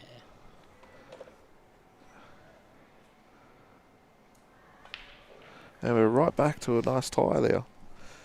Like we said, you were saying 5-3 up. Oh, sure, 5-3 up was no different than being 5-5. Oh, that's right. It's only 2 frames. And now the momentum has swung. The pendulum is definitely in Ron Kelly's favour. I think it's mainly because he actually got a ball off the break. Yeah. And it was I a think that's massive the break at difference. that, yeah. Oh, we're in trouble. Tell Ryder he'll have biceps like me one day. Yeah, hopefully you've heard that, Ryder. I So, believe. Ryder, you may have biceps like Ron one day. That's what we've just been told to mention. I don't believe it was may. I believe it was a certainty. The way Ron said it. Ron believes it to be a certainty. No, he said May. He said May. Did he say may? Yeah, he definitely said May. I was too busy looking at his biceps. Language is very important. Yeah.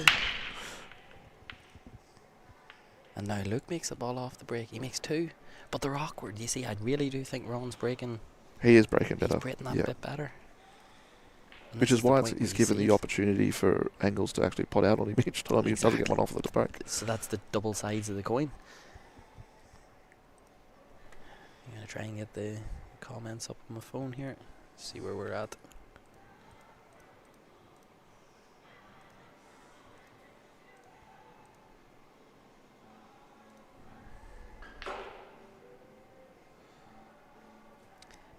Ryder says, I already have biceps bigger than his. He just doesn't want to admit it. Oh, Rocky's saying, here comes the Kelly train. One bicep bigger, says Tree Snake. So we're just trying to get some different views for you on the stream. Just wish that he'd take a lot less time doing it. Yeah, well, it's a. You want to make sure you. By the time you get this overhead cam done, Sebastian, We'll be ready for the Perth it'll be Open. done, yeah.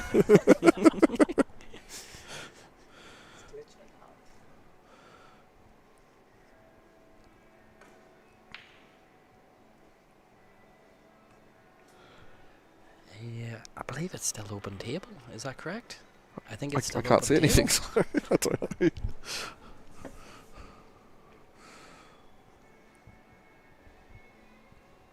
Yes, it is. Oh, and they've both made that same error of that ball is being a little bit slower into that middle pocket. They both said beforehand they didn't iron the table themselves. Whenever they both come in, they said the table looks good, the table looks ironed, so they didn't iron the table. Yeah, look, I'm wondering how much of a difference that's going to make.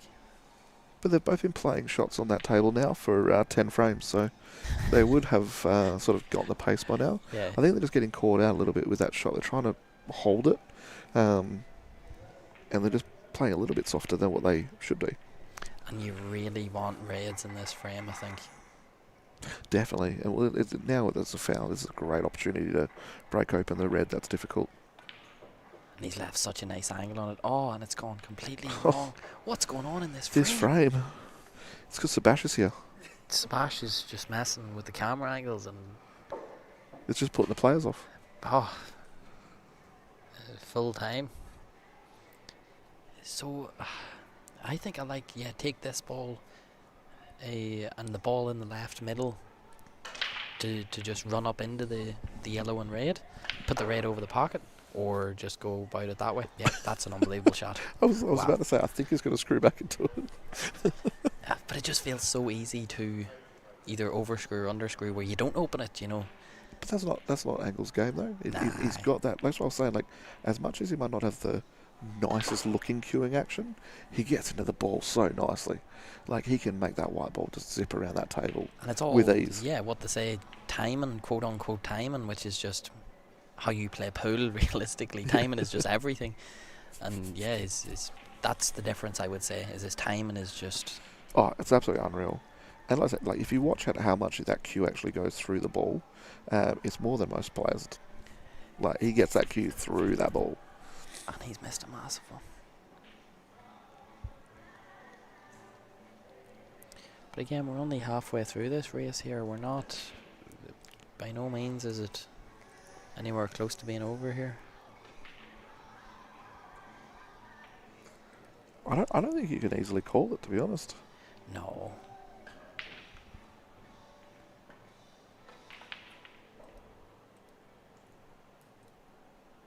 Oh, Ron's came the wrong side of that ball. Or is he?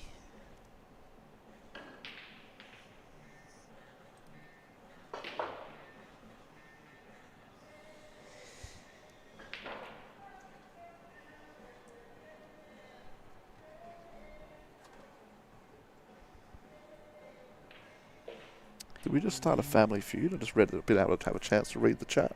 Yeah, it definitely looks that way. One little comment, that was it. Family Feud. That was the beginning of it. Family Feud. That's a great what show. A show. What a show. I was gonna What a show. say it. Steve Harvey. What a Brilliant. show. Brilliant host. I don't ever like the Australian one too much, but No, I've never definitely seen the it. American one. Yeah. I don't know if that was what did Ron play. I definitely think that went into the middle To clean. go in behind, yeah. And it just came a little bit wider, which just potted it. But the thing is, it was a shot to nothing. Because what is he like? He's left a I'll really, be honest, really I hard can't. shot. Now I can see that. I didn't know where the white was leaning Oh to. yeah, table 8 shows us everything. Like we know that he's on a ball.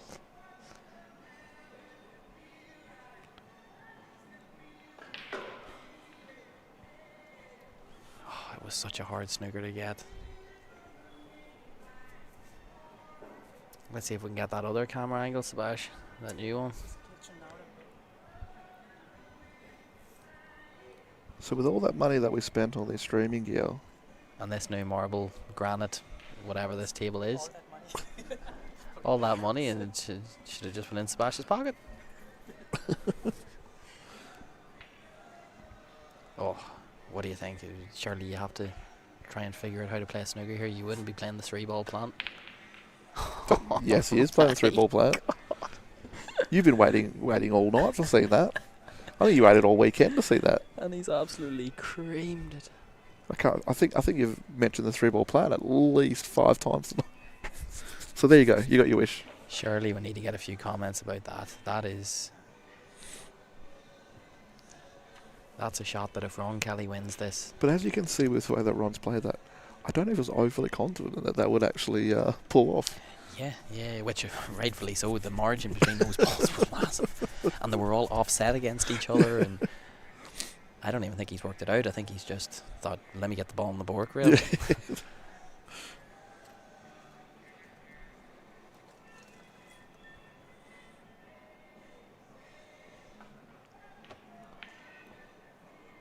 Oh, surely Oh, he's not. going to nicely block that pocket.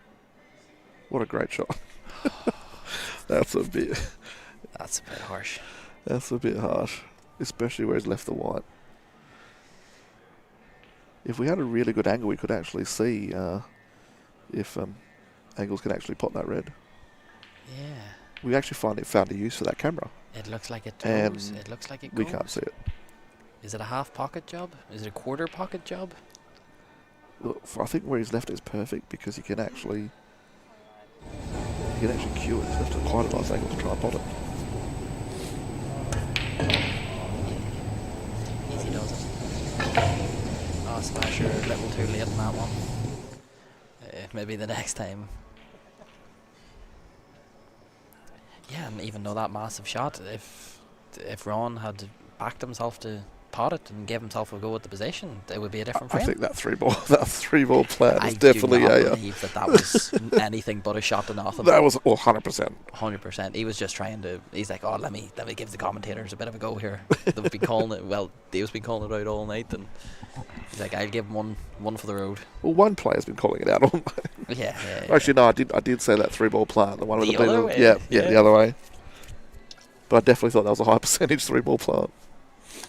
Any 3-ball plant, I don't see it being too high percentage. Higher percentage. I didn't say Higher, high. yeah. I said higher. Yeah, that's true. So, while we're just waiting for Luke to have a bit of a break, I'm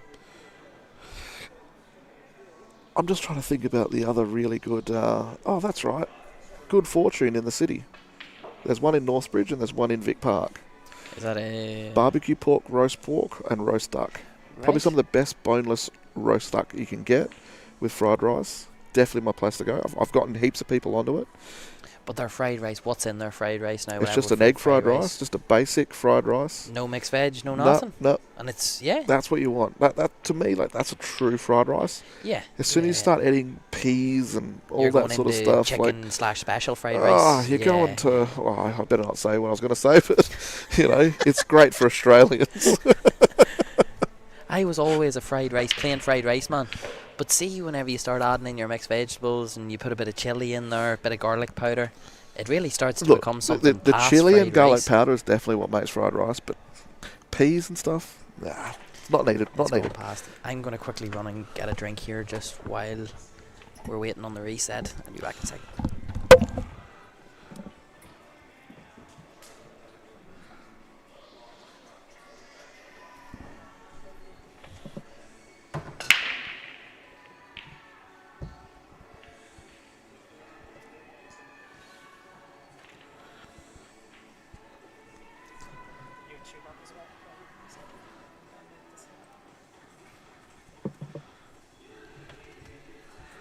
Alright, I think we're now got everything sorted, so I can actually see the frames of pool being played.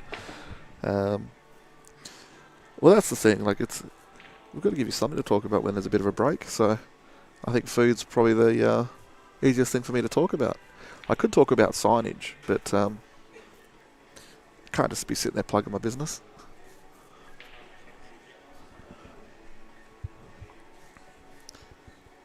So I've actually missed who broke that one, being 6-5.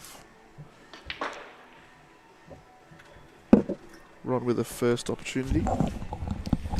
Yeah, sorry folks. I'm back now. Yellows are looking absolutely beautiful. I'm coming to the table and I'm thinking that I could even clean these up. Until I realised that I couldn't, but... No, actually, I think you would. I think you would clear these up. Now, your game's massively improved as you've got some coaching and put some table time in and that sort of thing. It definitely helps all of us, that's for certain.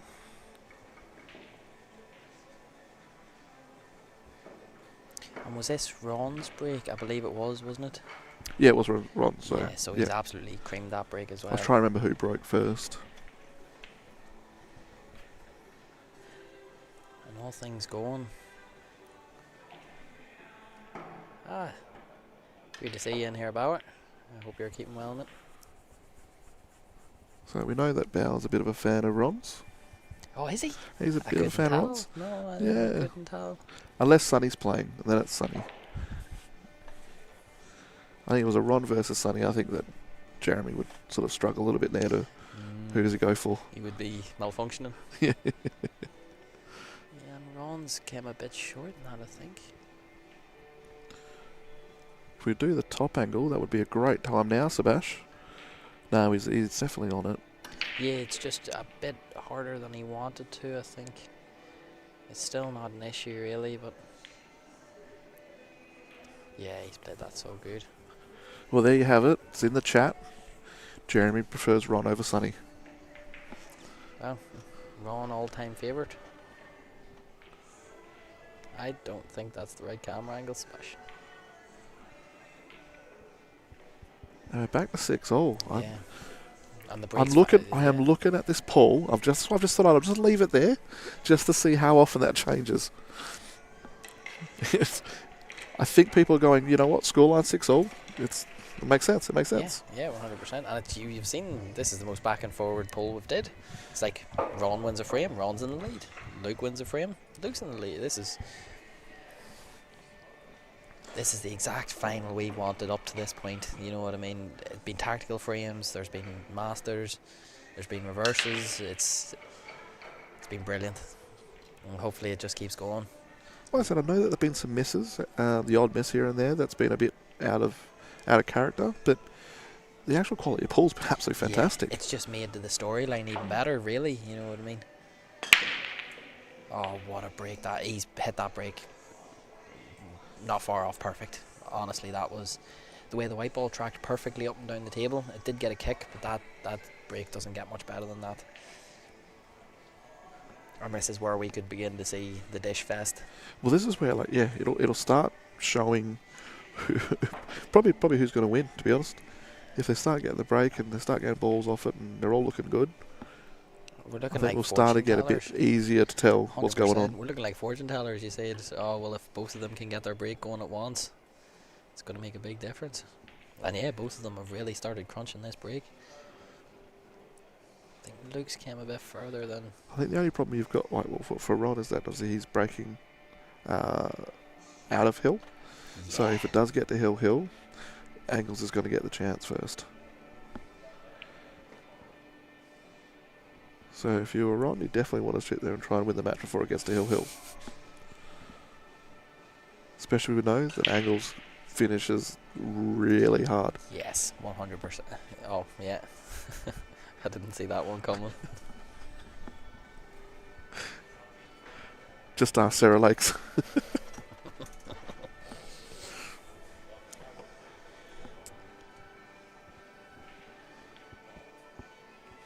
And he's made sure he's made the pot that time rather than falling short and fouling. Yeah, leave a bit more distance if you have to, just guarantee the pot. Yep, that's it. And in this type of match here, with the pressure as high as it is, just make sure you pot the ball. Give yourself a go at the ball. Yeah, the queuing, it's a bit awkward here. It's a bit awkward, but it's not. And this is a good out. This is a good out from Angles. Yeah. He needed this. But that break, he's just absolutely crunched that break. Like I say, I don't see how you could hit a break much better, especially on these tables. The cue ball, he's hit it dead centre. The cue balls came straight up, straight down. And that's the thing, Ron's been doing the same thing. That's the last two breaks have been exactly that on both sides. Yeah, that's a great shot. Although that last red, does he hit into the yellow here, or does he play past the yellow? I think if he plays it with just a touch of stun, he should be alright. It's definitely one you want to make certain of. Sebastian's decided to walk away. If I push this button. Oh, that's a side by side. That's not the button I wanted to push. No. Should have never touched it. Oh, so that's worked it out. Yeah, I know that camera 8 is that one that we just did there now. That's not what I pushed. No, you've pushed table 2. Yeah. Oh, Marchie, you're really doing a damn Hey, Richie here. it was back on there before he played the shot. But like I say, you always had to be careful with that one, and he's But I think he needed to stun it a little bit more. Like move it out a bit. He tried to play it in full ball off the yellow, and I don't think that was the right way to play it. Because, like you said, that gives you this risk. no. Oh, he's given the gone with foul rail, there. and he's pushed his red onto the rail. He's definitely going to be disappointed in that. Because now, Ron's got easy sort of break opens and snookers here. I guess if I want a top view, I just press the button that says top view. Logically speaking, that just did turned the whole stream That off. did not sit there and do it. You'd think you would label that correctly. Oh, there we go. It's over table 7. There we go. See?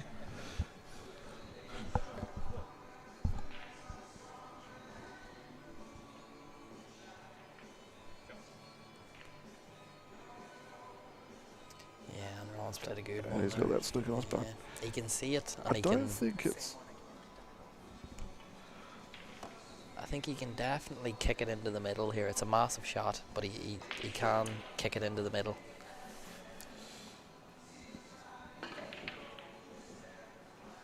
Oh no, oh no. That Well, has you know gone. what? That has just helped Angles out quite a bit. Wow. I don't even know what I've just seen. Can you go? So I just want to see if this yellow goes past the black. Yes. Okay, yes it does. It's not helped Angles as much as I thought he had. The Ron has this one down the rail, you know what I mean? Or the double, and he is backing his double to be fair, so. But it's... Well, you can play it one of two ways. You can either sit there and get the snooker and try and leave it over the middle pocket, because you're still going to have the snooker on by doing that. Yeah. Or the double, which he's been nailing the doubles. Looks like Ron's just going to get that black out of there. Because he knows this is just low percentage, this is just an awkward spot to be in. Try and move that black at least. But these shots can go wrong. You really have to hit these nice. And Maybe it did block the yellow more than what we thought. That's why I just wanted to get a bit more open. But I definitely don't think that really was going to help him. No. I can't think of what the mindset was for that shot. The way I see it now is that he's left that black easier, actually, that if he tries to play this one down the rail and he misses it, Correct. at least before Unless the he's black was planning close on to the leaving rail. it as like the last ball, like Yeah. so then he can still get the snooker, but now it's just a ball in hand. But also, if he does get out of the snooker, he's going to have that ball over the middle pocket.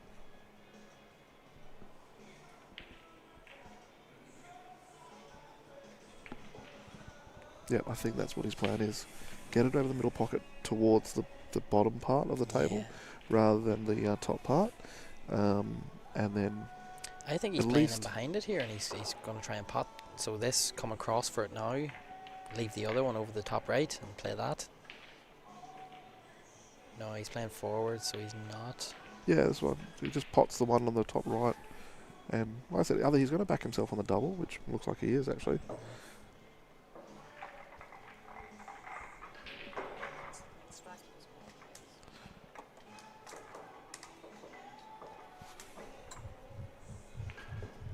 Yeah, Jeremy, that's a great point, mate. That's a great point.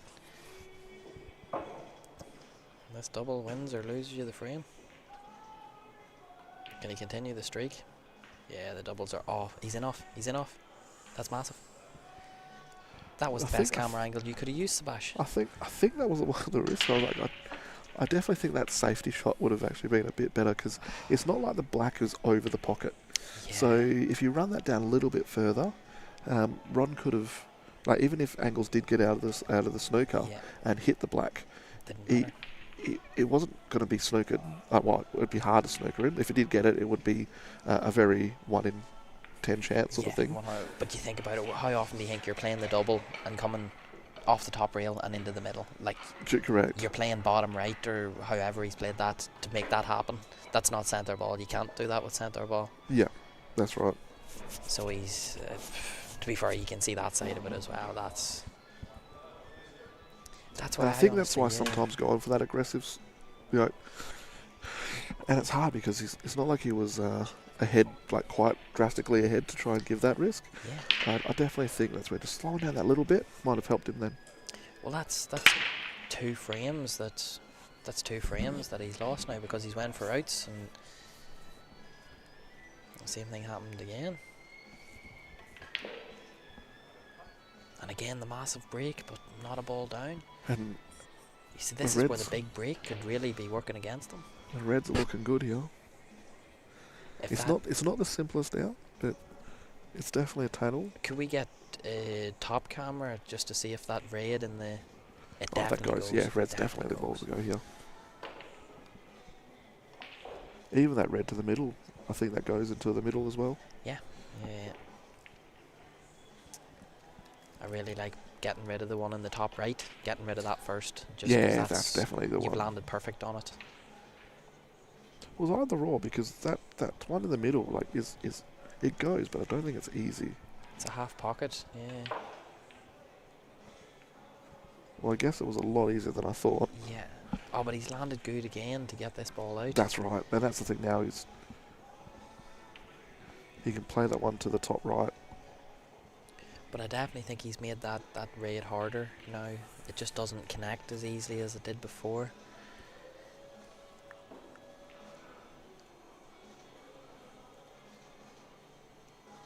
I guess the tip was the right one.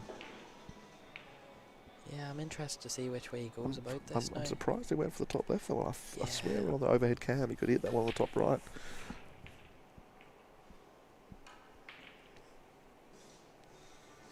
Now he has to back himself on the big one. And he can't just roll it in. He's not going to be on anything if he does.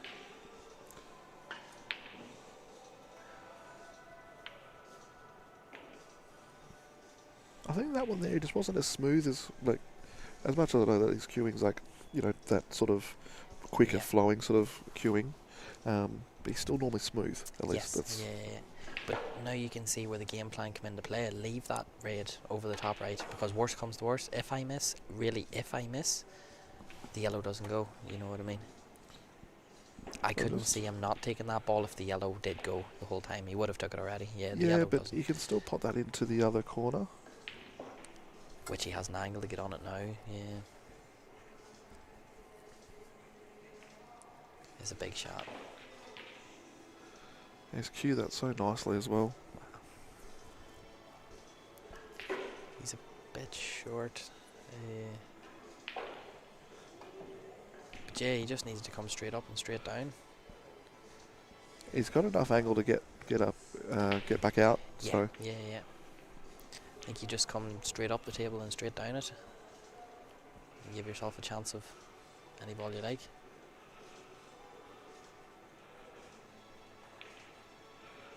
and again with his cueing, you know, he's got to be nice and smooth on the ball. I think Luke was sort of thinking pretty negatively there by not taking that ball by the yellow. You got to be thinking that Ron's going to be able to get to that. It's not a safety blanket by leaving that red there. And Ron's cued that quite nicely. Yeah, and this is, yeah, Probably, back to 7-7. I don't know if he would be, because I definitely want to be taking those two balls that are on the right hand side, well, middle and right first. Yeah, just it fell a bit short there.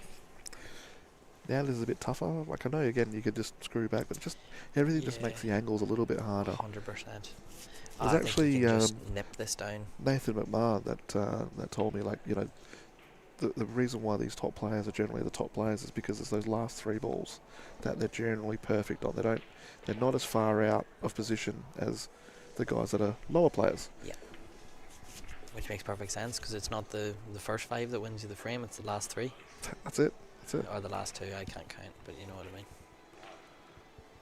I think I had it right the first time and got it wrong the second. Anyways. I just agreed. It's easy to agree. Yeah, Luke's definitely has to beat. No one's letting let the other guy go. They're making sure that you're getting punished if you make a mistake. Yeah. I think off that break that Luke hit there.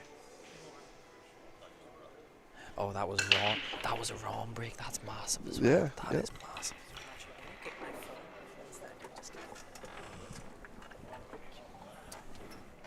And so we haven't had a comment in a while as well. We seem to have 104 viewers currently, but everyone might just be focused on the pool. You know, that's like, I know we are. I was going to say, it's unreal to watch. Like, even like sometimes I've gone a bit quiet there just because I'm like trying to work out like which way they're going to go out and what shot they're going to play, and then all of a sudden, wow, okay, that didn't see that one at all. Sometimes the best thing to do is just sit back and watch, even as a commentator. You know, just let the. Oh, he's in off. Oh, he's been able to miss that in off. That was close.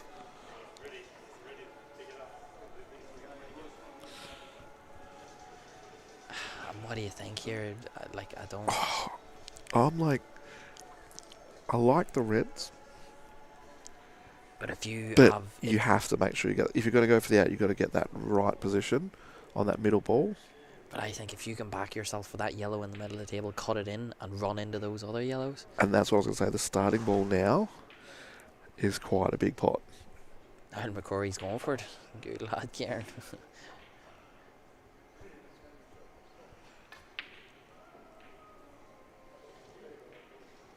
And I think you're actually hitting quite like straight to those yellows.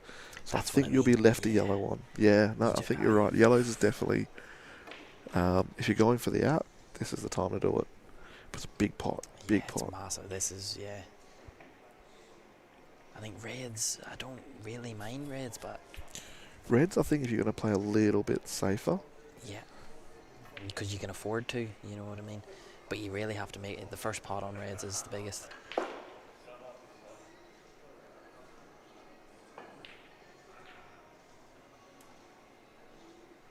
I'm surprised I played that with bottom. Yeah. Maybe it was a bit bigger angle than we thought, because it looked like it was quite a thin cut, but clearly not.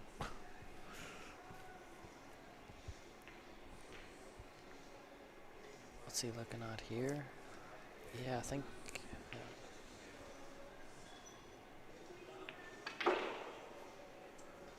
Has he got the safety shot there? Yeah, I don't think your run can cut that red. I think he can play the red, but I don't think he can cut it. From our our angle, it definitely looks like he would have to swerve it a lot, which you're queuing over. What is that? Basically 5 balls you're queuing over, trying to swerve as well.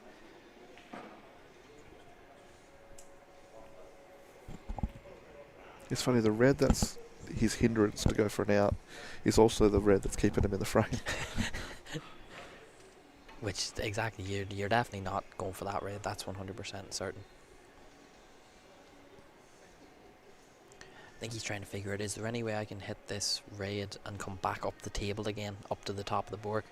And it looks like he's going to try and jack into this. Yeah.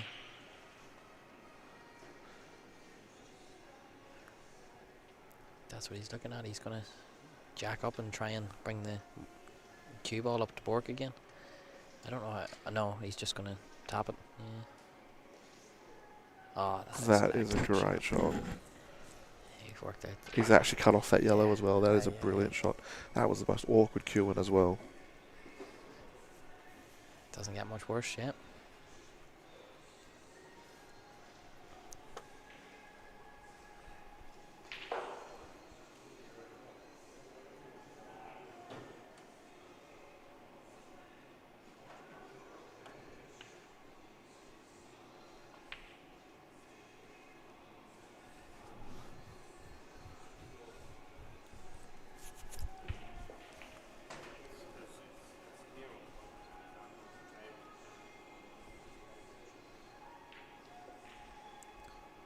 I was like, does Rod just take on the red here and run up?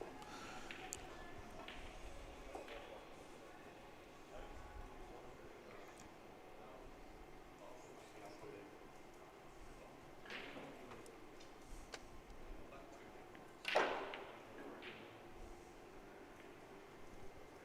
think that's a great development shot, because that red open now. That red's fully open. What do you think? Yep. Do you back yourself this red on the left next to the pocket? You play that up into the top right?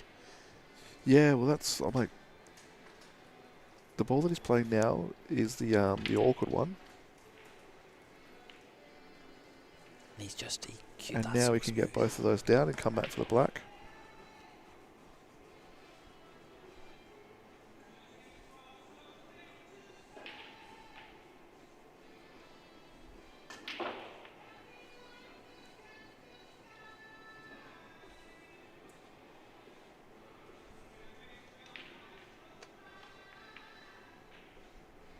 I think now the only complicated ball that Ron's got is that one that's sitting just above the yellow.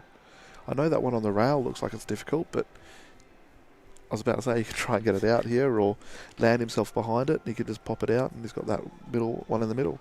100%. If it goes, the red does go past into the corner pocket, but it's very hard to link onto the black. Yeah. Makes it very difficult to link onto the black. Yeah, it definitely goes into the... Yeah, but it's not...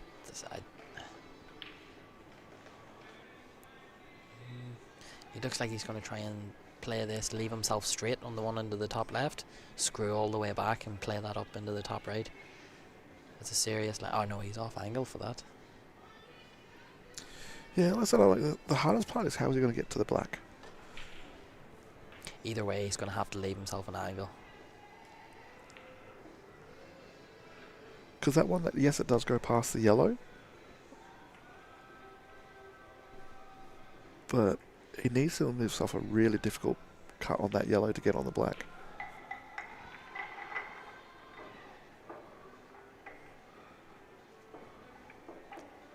Yeah, tray that. Yeah. Yep. And I think that's what Ron was trying to play then, but he just got a little bit out of angle that it was not going to be in the right spot. How's he left that? Yeah, that's pretty good angle, and also it makes the shot a bit easier. You can leave more angle, but make the shot harder. But that can get him there. He can just stun straight across now. It's still a tough pot. But it's definitely easier than what it would have been, you know. Oh yeah, but he's played it so nicely. Part of the pocket.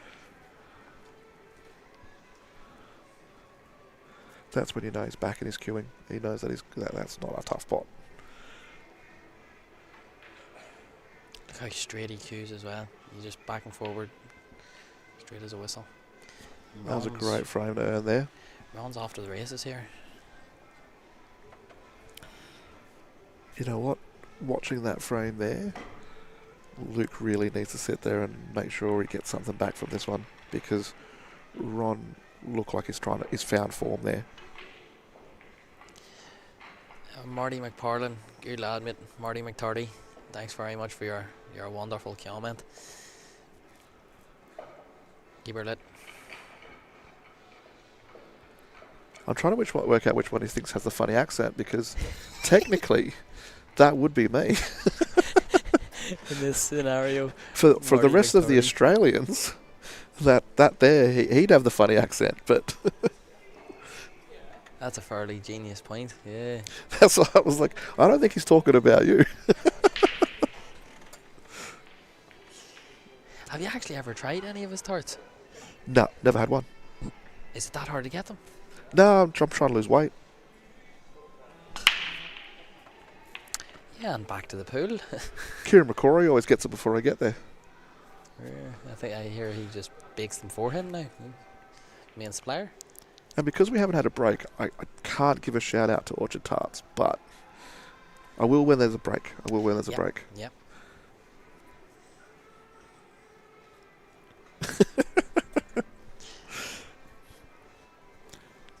And Ron's made a ball off the break, and like you say, he's just breaking better at the moment.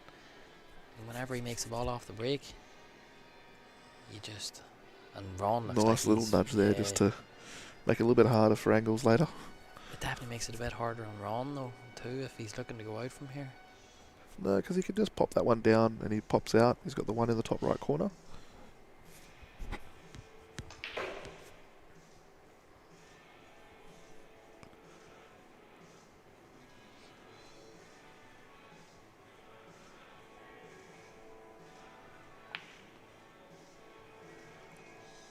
Ron looks like he's just Nice gone into kill. another gear. Yeah, Ron's just... I think Ron's the first to realise that he's on the home stretch here. Yeah, but Kieran, one was an apple crumble and the other one was a sticky date. Wait, so you have had Marty's pies? I don't know what you're talking about. I've never had one. Wow. I crumble.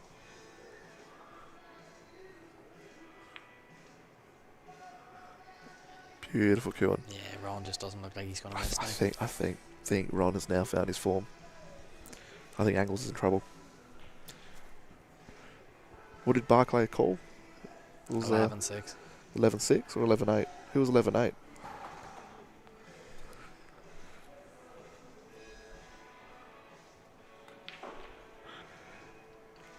John. I'm like, John, let's be honest, there are a few restaurants that are around Perth that do rely on my income to keep them afloat. I think the lady at the lunch bar near work, since I started there, has bought a Porsche. And that was after 2 days.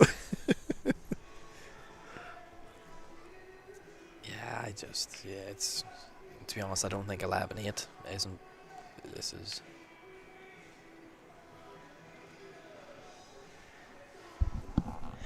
Luke's really going to need to start firing up.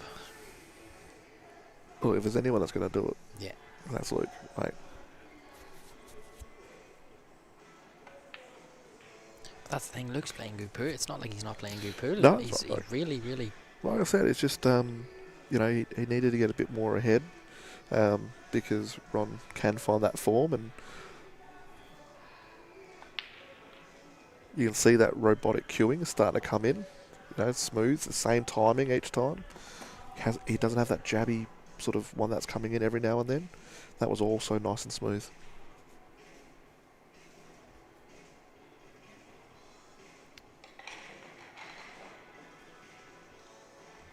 Although whenever I look at Luke here, it's hard to know whether he looks disappointed or he's just calm.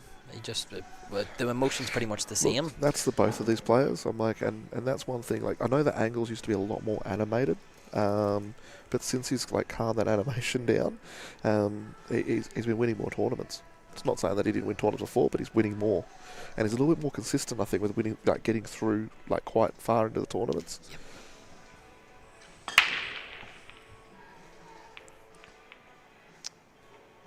And this looks like he could start to spiral here if That's another dry break from Luke.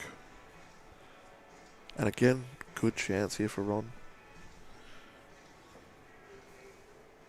Just a complicated starting ball. Yeah, the breaks have really been the tail of the tape. Aye, Dan. Good to see you in here, mate. Or Dan Rucci in, supporting his... I'm like, does that yellow go past the red? No, he'd have to play a breakout shot. The reds are good, but the yellow's not. I think the yellow, you know the way you play the squeeze? I think the squeeze looks like it's dead on set to go into that pocket. The squeeze, so if you hit the yellow full in the face, it squeezes it into the pocket off the red. I don't know if you know what shot I'm talking about. I do, yeah. I just didn't look at it when I put it there. Let's put it back up there so we can see that again. I think the squeeze is, it's dead set into that pocket. Because the way both of the balls I think it might be sitting a bit high. I think it's sitting a bit high. I think you're going to clip the right jaw. Yeah, you can play with a bit of bottom and that.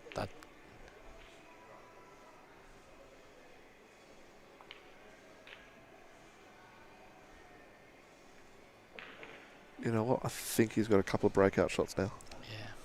I don't think you'd even worry about that. Yeah. But I'd really like him to play it just so we can see. Yeah.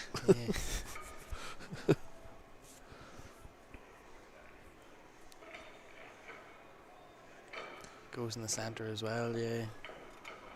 Although I just love the idea of the squeeze. What a shot it is. I can't tell you the right shot, but I can tell you a 6 shot, you know what I mean?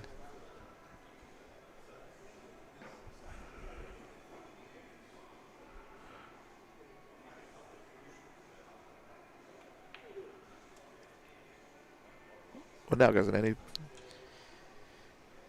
Wow. Well, most pockets.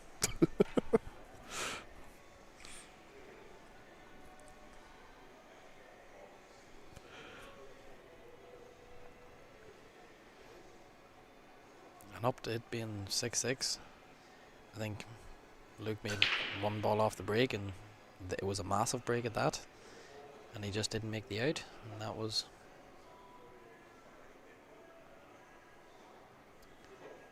Brewster Preston. Yeah, mate, that's not a bad shoot. We do have labels on the cameras, but the labels are incorrect. No, they're correct now. We've just had to work it out a bit. You'd think when it says top view, that would mean that's the overhead camera, but apparently overhead camera is one that you need to use. Kind of makes sense, I suppose. And a translator for D Hannett, unlikely, mate. I don't know if there is a translator that can translate. Yeah, he's played that shot we're running inside. That was... But he's covered that red with the yellow. But it also means that he's covered it from him trying to get that out too. But I think he can come above it. He can pot it from above it. He can. It just makes that a little bit harder. Yeah. Like, you've got to get the perfect spot to be able to get that and get on either the yellow or the black. Because I don't think Angle's going to leave him dead straight on it.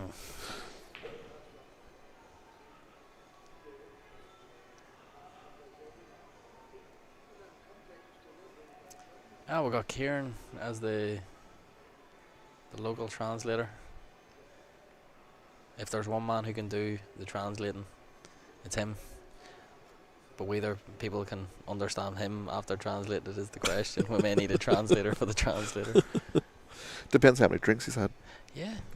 That's why I thought it'd be really interesting to see him MC on for the presentation. Give him 7 or 8 wines. Yeah, have him a few wines, and I was like, we'll start hearing the Irish language come out. Indeed. He took me.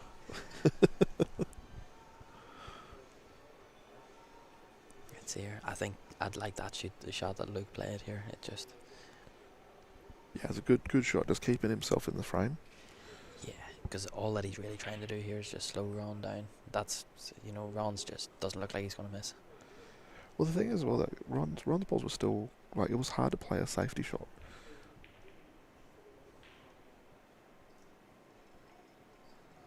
Now this is where we're going to see the tactics between the two, because each time they've gone to a tactical frame, it's been really interesting. Yeah. So but it does I'm somewhat like actually glad that we've had now we've got a bit of a tactical frame. We've had a couple of good outs. Now we've got a tactical frame. I definitely feel like Ron has been getting the better of these tactical frames, though. That's not by a lot, but I think in terms of the statistics of the ones that he's won versus the ones that he's lost in these tactical battles, he may not get the better of the tactical, but he gets the better of the frame. That's right. But I think Ron's actually won all the tactical battles so far. Yeah, I wouldn't, yeah. Like, don't get me wrong, Anglesey played some huge replies, but Ron's then replied back with an even better shot.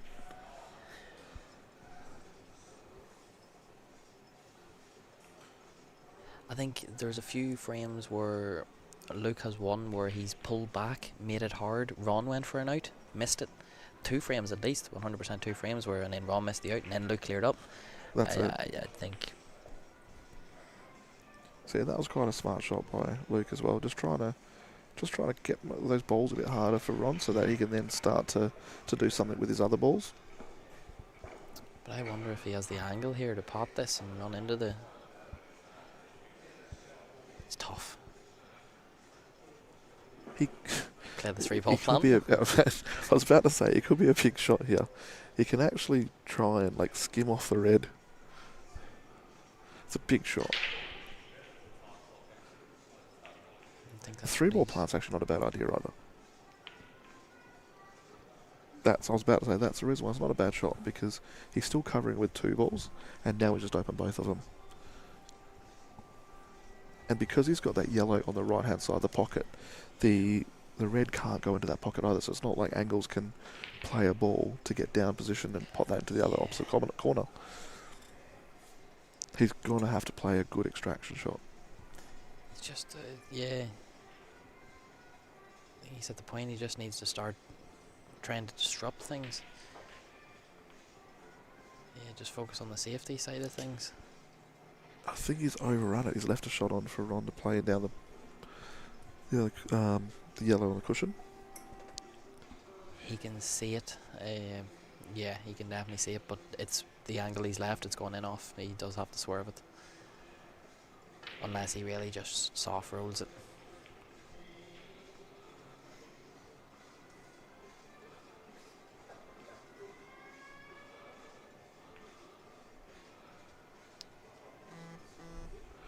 That's good. He didn't want to try and do too much there and move it out of the way, because the last thing you want to do is give Angles that pot into that other corner.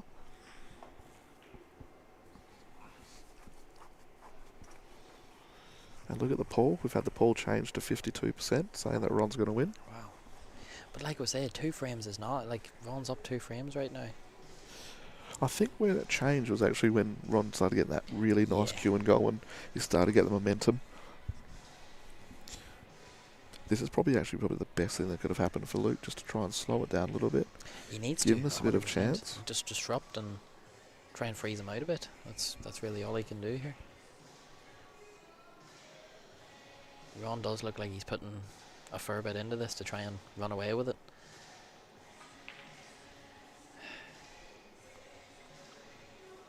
Oh, this is a big time shot here.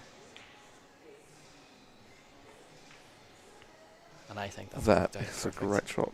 Yeah, that's the best safety shot Luke's played so far in this match. I believe he has left the one rail. Left hand side one rail. It might be the one rail, but it's he's gonna leave Luke on if he doesn't get it. I was thinking maybe he might be able to come off the cushion and just nudge it towards the middle. Yeah. But I don't think he has the right angle for that, looking from with the overhead cam. This is a great shot here from Luke. This is trying to figure. Like, he realistically has to get the pot here. He can't just. Yeah. But the way he's going at this, I like the way he's going at this. Because if you hit that yellow full ball. About to say, if you can get that yellow on the rail full ball, then at least gives him a bit of a chance of a snooker. But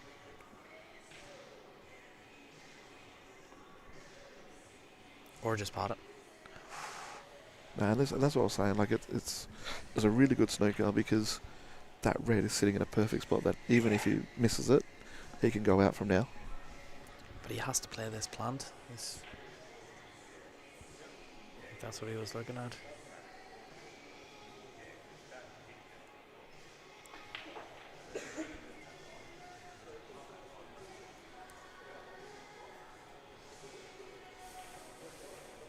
The only thing is those two balls near the black are not. You have to play that plant, but you want to try and get it Yeah. early. You don't want to leave it too late. And the angle he has here is it's just wrong to get on the... Unless that red goes in between those two yellows. I doubt it, but I guess you can play it off the yellow, like play a cannon. Yeah, and it's a big pocket for That's it. right, plant. Yeah, it's a big pocket for it. Like you hit anything less than half ball, you're pretty close to that going in off. Or just in.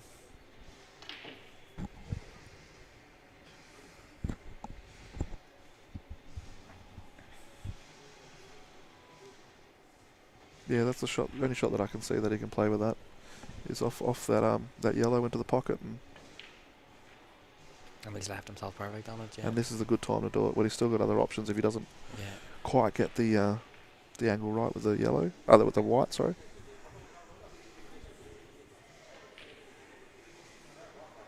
You just want to make sure that no matter what you do here, you somewhat kill that yellow. That's...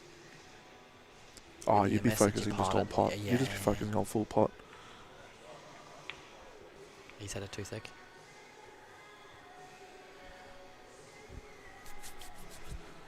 Now Ron's got a pretty good snooker opportunity I don't think he had to try and worry about holding that white as much as what he did. I think he should have just let it go. And he's got those three balls at the top there that can help him to get back down. Yeah, yeah. But now it's just got Ron's got an easy chance for a snooker here.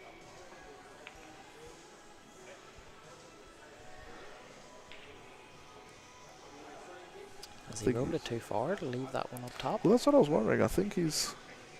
Oh, it's tight. I don't think so. No.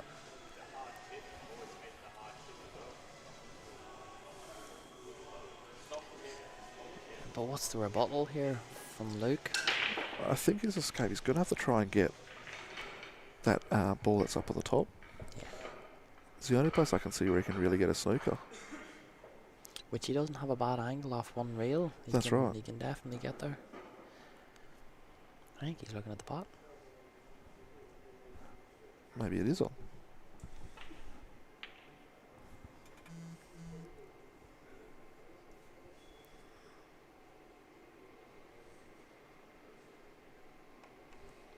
He's just done the angles reset.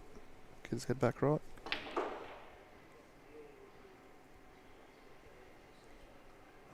I'm really trying to work out if it's on. Look at this overhead. I don't.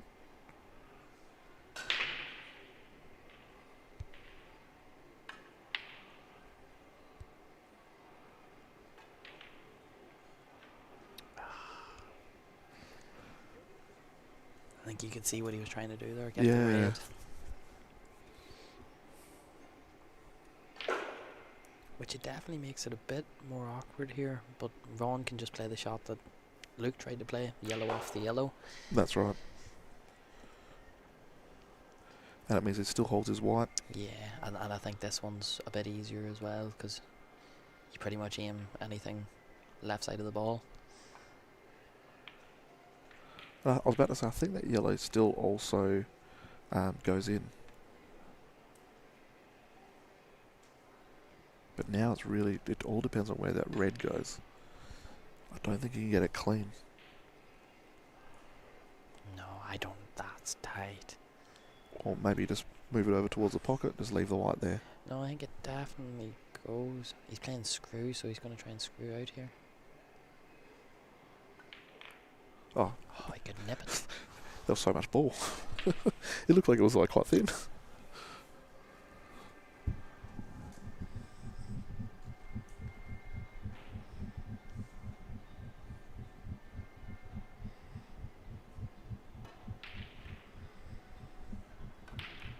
And this is going to send Oh, Ron to hill. He's hasn't played that how he wanted to, it looks like.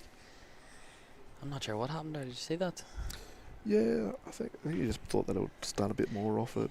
But he also, that was that jabbiness that came back again. Yeah.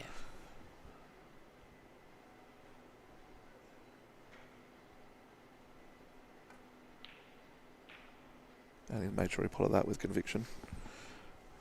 That's 10-7 And now. just like that, we've gone to 10-7. Luke's going to need a monumental effort here. Like I say, it was close, but as soon as one of them gets the engine going, they can just take over. So while we've got a bit of a break here, so Orchard Tarts. Yeah, if you guys haven't tried one of Marty's pies, you need to get in there and try them. I make sure that I try every single one. So yes, Marty, you called me out. I have tried every single one.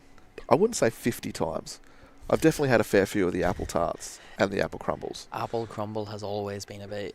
Is it like apple chunks or is it like apple puree?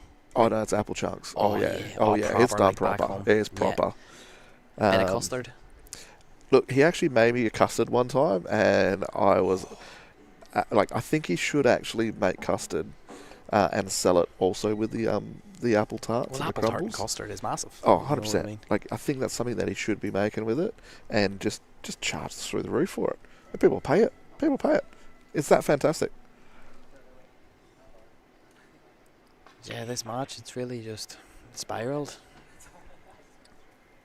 And like you say, like, Luke's made a few errors, but Ron's just playing out of his skin. He's genuinely just playing. As soon as it got to that 7-7 and Ron kicked into that gear, Angles is trying to reply, but it's just that little bit not enough, and Ron's just constantly leaving him with those tough shots, or he's getting himself back in the frame. And if Ron keeps playing this way, it's hard to see him. So he's going to have 3 more breaks from this point. Is that correct? Correct. Yeah. Yes, that's right. Yep. And it's hard, if he keeps playing like that, it's hard to see him. Especially he's actually getting one off the break. Yeah. Whereas Angles hasn't been. So,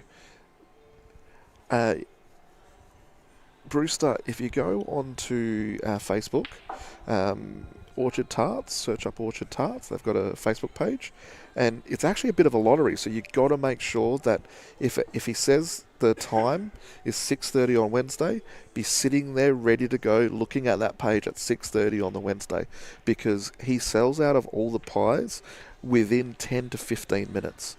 So it is literally like a bit of a lottery to try and get one of these pies. That's why Dave Hanna has said that he hasn't been able to get one yet, because it sells out that quickly. I've just been lucky enough that I am waiting at 6:30 on a Wednesday.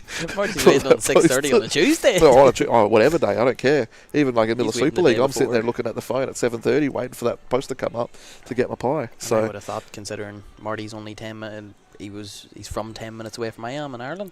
Thought I would have had a bit of... it is online, and his kitchen's very nicely set up for it, and it's pick up on a Saturday, or any time on the... I think it's normally mornings on the Saturday. But yeah, every time I've gone there, there's just cars all parked there picking up their tarts. That's how busy it is. So absolutely unreal. Back to the frame. Ron's made a ball here. It's definitely a tricky out, but to be honest, I would back Ron in this scenario. He's just playing out of his skin. Like you said, that was the difference. As soon as he started making a ball off the break, that's been the turn of the frame. Because Luke's been breaking big. Like, he's still been breaking big, just not getting the ball.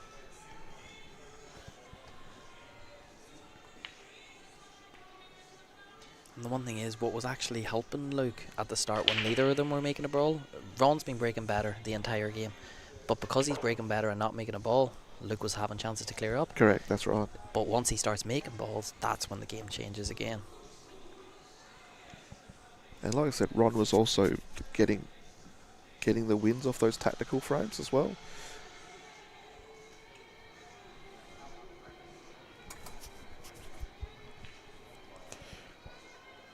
But here's the thing, all you need is one slip up from Ron, and Angles can get straight back into this frame, get that momentum going, and all of a sudden that can shift. So Ron nearly needs to make sure that if he gets this out, or it could turn around very quickly on him. It just feels like he's not going to miss. I don't think he's missed a ball since frame whenever it was 7-7. I can't recall a ball he's missed at 7-7. He's played some great tactical.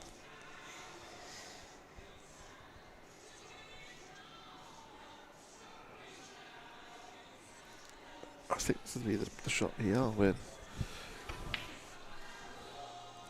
I would have thought maybe you could use that red now to get that red open. That's... I'll have to be honest, Shabash, I'm not a fan of that angle. That angle is not useless. a fan of it. It literally does nothing. All it shows you is why you shouldn't sit down when you're reffing. You know what was absolutely hilarious was during the West Coast Open, we had that camera angle on for like 2 minutes during a shot, and like Steve Hale walks in the shot like he's in a movie, and it like zooms on it. Oh, it was perfect. It was perfect. Shout out Steve Hale, mate. Great win in the B grade.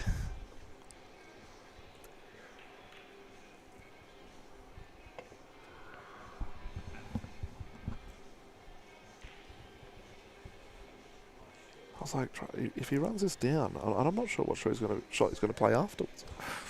I'm looking at it going, Yeah. Most of it's gone clean over my head to the point now where well, you can kind of get a gist of it. surely he hasn't found the gap. Oh, He's played that beautifully. I think he might have actually come a bit too low though. but now you can just stun into the black. Soft did- screw into the black, I think. Did that red go? Yeah. Okay, so I do think the red went.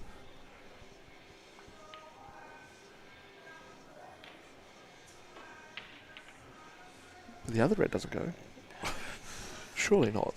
I can't be missing that. It goes.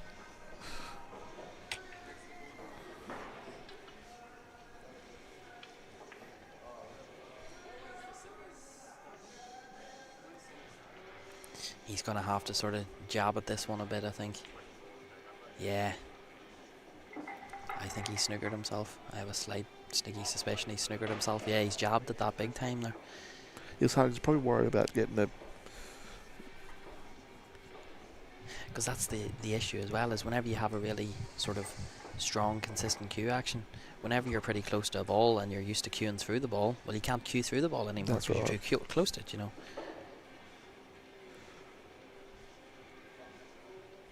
It looks like he's aiming directly at the yellow. Well, I think he just wants to get that red, like, just block that pocket. And he's blocked the black into that pocket. That's...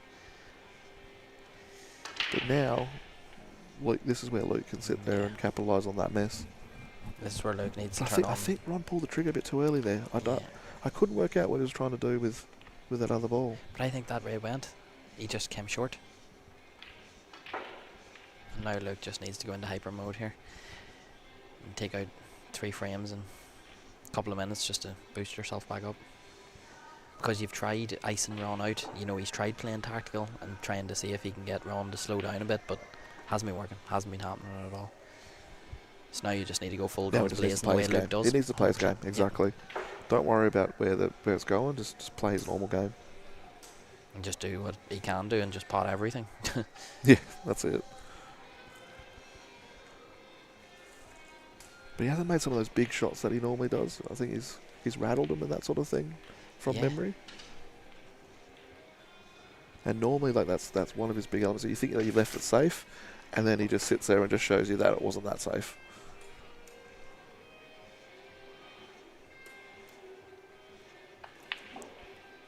There you go, yeah. And now at least this is a shot to nothing, is the way you'd be looking at it, surely. You can play this down the rail if you get it, sweet. If you don't, you're blocking the one rail off the side rail anyway.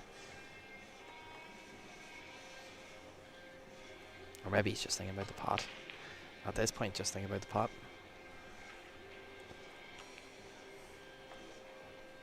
Yeah, I think if he goes for the pot, it'll get the soaker if he doesn't get it. He just plays quite natural. Just don't leave the gap between the yellow and black. That's the one thing you don't want to do. Because it is But there. I would have thought he's going to screw back off the cushion.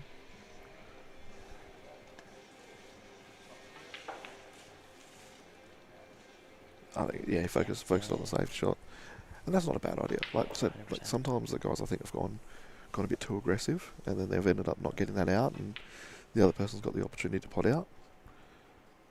I don't think it was a bad thing. Just pull them back a little bit, going, "Yep, I want to do this, but that's not." I think, yeah, 100%. Because the issue as well is you want to try and screw back, get on the other yellow right next to it, and odds on you leave that gap.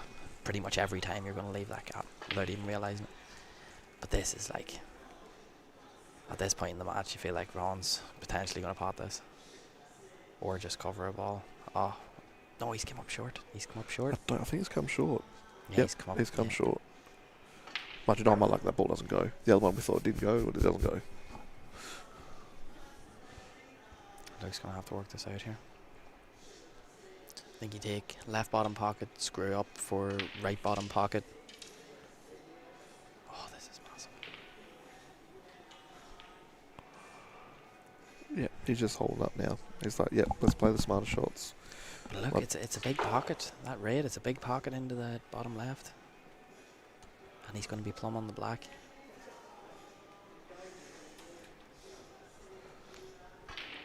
Can we get the overhead camera? Any chance? Because this will give us the best. Okay, so he definitely has to play it with a bit of side. That's for certain. But if he pots this red, 100% he's on the black.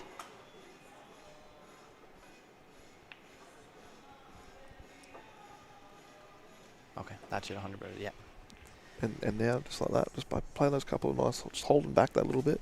I know I was eating away at him that he was about to do it. But when Ron's on hill and you've still got to win back 3 frames to get there. Yeah, and he's cute, yeah, that's perfect.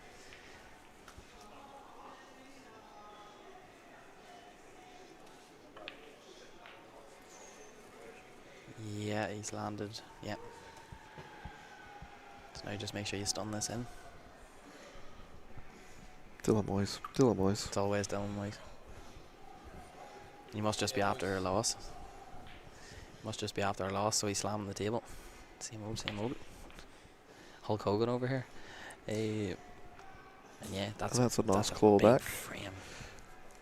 This is where it's going to be really, really important for Luke to get this break. Because the way Luke should be thinking here is, well, that frame, I didn't miss a single ball. I played good tactical, I didn't miss a ball. Yeah. I never missed a pot. So now you need to start thinking, right, now I'm going to go Dylan Noyes. Oh, that might be the best one ever. That is good. That might be the best one Dylan ever. Noyes, I think that's going to be used at the Nationals now. Put that in the back of the shirt. That's 100%. Has to be. Kieran pulling out the good ones. Doesn't happen very often. Nah, it does happen quite a lot, actually. Credit where credit's due. Credit where credit's due. He pulls good ones out. He just knows what he's talking about. Hey? He just knows what he's talking about. Yeah, well, I guess when you're that old, you can do that pretty easily. Yeah, you just know the history of the world. That's it. Like why it's called the Chinese snooker. You know? Accurate. And unnatural. Accurate. Because it's weird and unusual. And odd and unnatural. No, just because they write backwards, so that's surely he makes a ball off that. Oh no. And those yellows look good. Heck, the reds look good too. Yeah. And the tail of the tape is the break. It's been the break ever since the first few frames.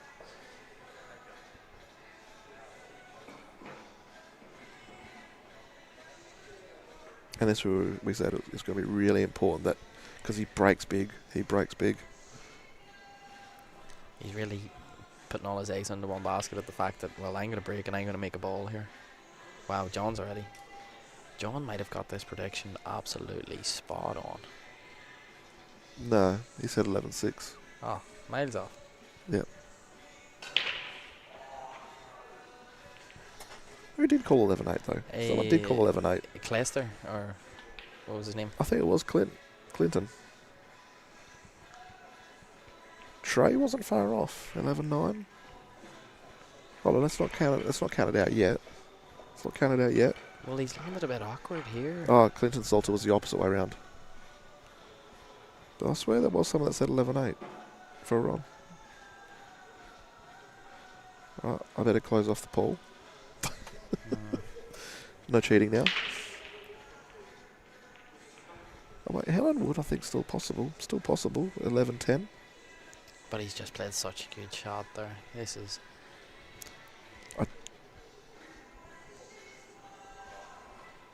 I believe it's $2,400. Sarah Lake said left it.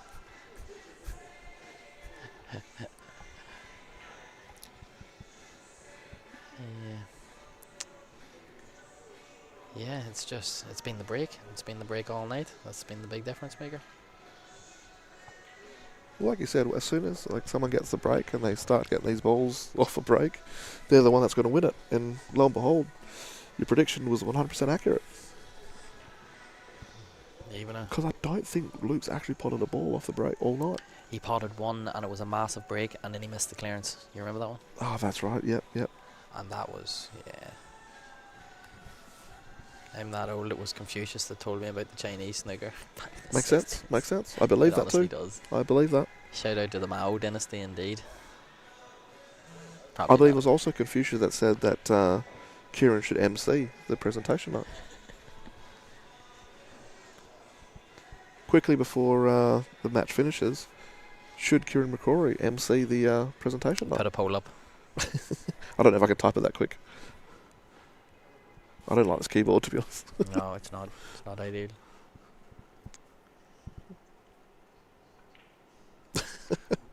It just feels slightly. How about John Barclay? I reckon John Barclay would make a good MC. He's just too Scottish, I think. Yeah, but I can't understand what he says, though. But that's what makes it so hype. This is just, yeah. I'll be honest, I really wanted to see this go to Hill.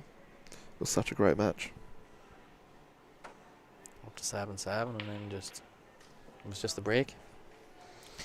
Well done, Ron Kelly. It was just a break. The winner of the 2025 I'm Champions League. going to see if I can get Ron Kelly up here just to have a few words with 100%. you. Get a bit Oh, of a... why can't I have a few words with you?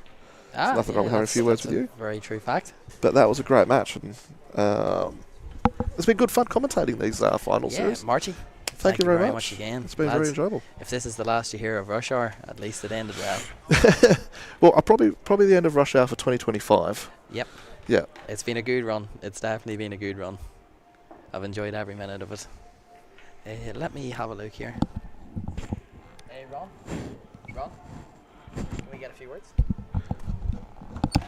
So we're going to have Ron Kelly come up and just have a few words. Yeah. Thank you very much for having me again. Well, I'm okay, so yours, Dave famous Haynes is Ron going to throw me into the questioning here. Great. I've got no questions preempted, so... Hey, Machi. How you going, Ron? How does it feel to be the 2025 Champions League champion? It feels good, but the match didn't feel that great. I think we both struggled a bit and took a while to get into a bit of a rhythm.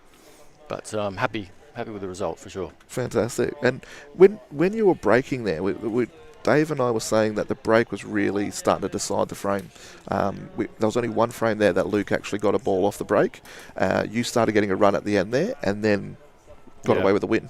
We were just talking about that. I think it took me maybe 4 or 5 breaks. He had plenty of dry ones as well.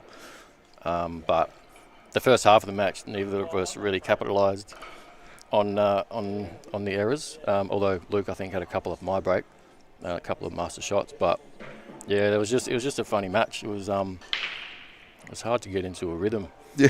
And then I tried to be a little bit more aggressive to get into a rhythm. That made it worse. Yeah, I think we actually made a few comments on that when we were watching the frame, just going, "Oh, I think he should held back there," and yeah, for sure. No, he's going for it. When you sit back in your chair, you go, "Yeah, I should have played that shot." But when you're out there, you're trying to get into a bit of a better tempo and give yourself some confidence. So that's what that was about. But yeah, I definitely played some aggressive shots where I shouldn't have.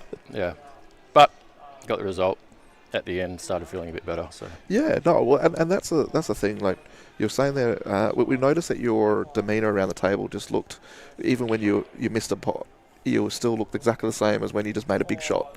Do you find that works for you really well, or in your head you're like, I need to do this.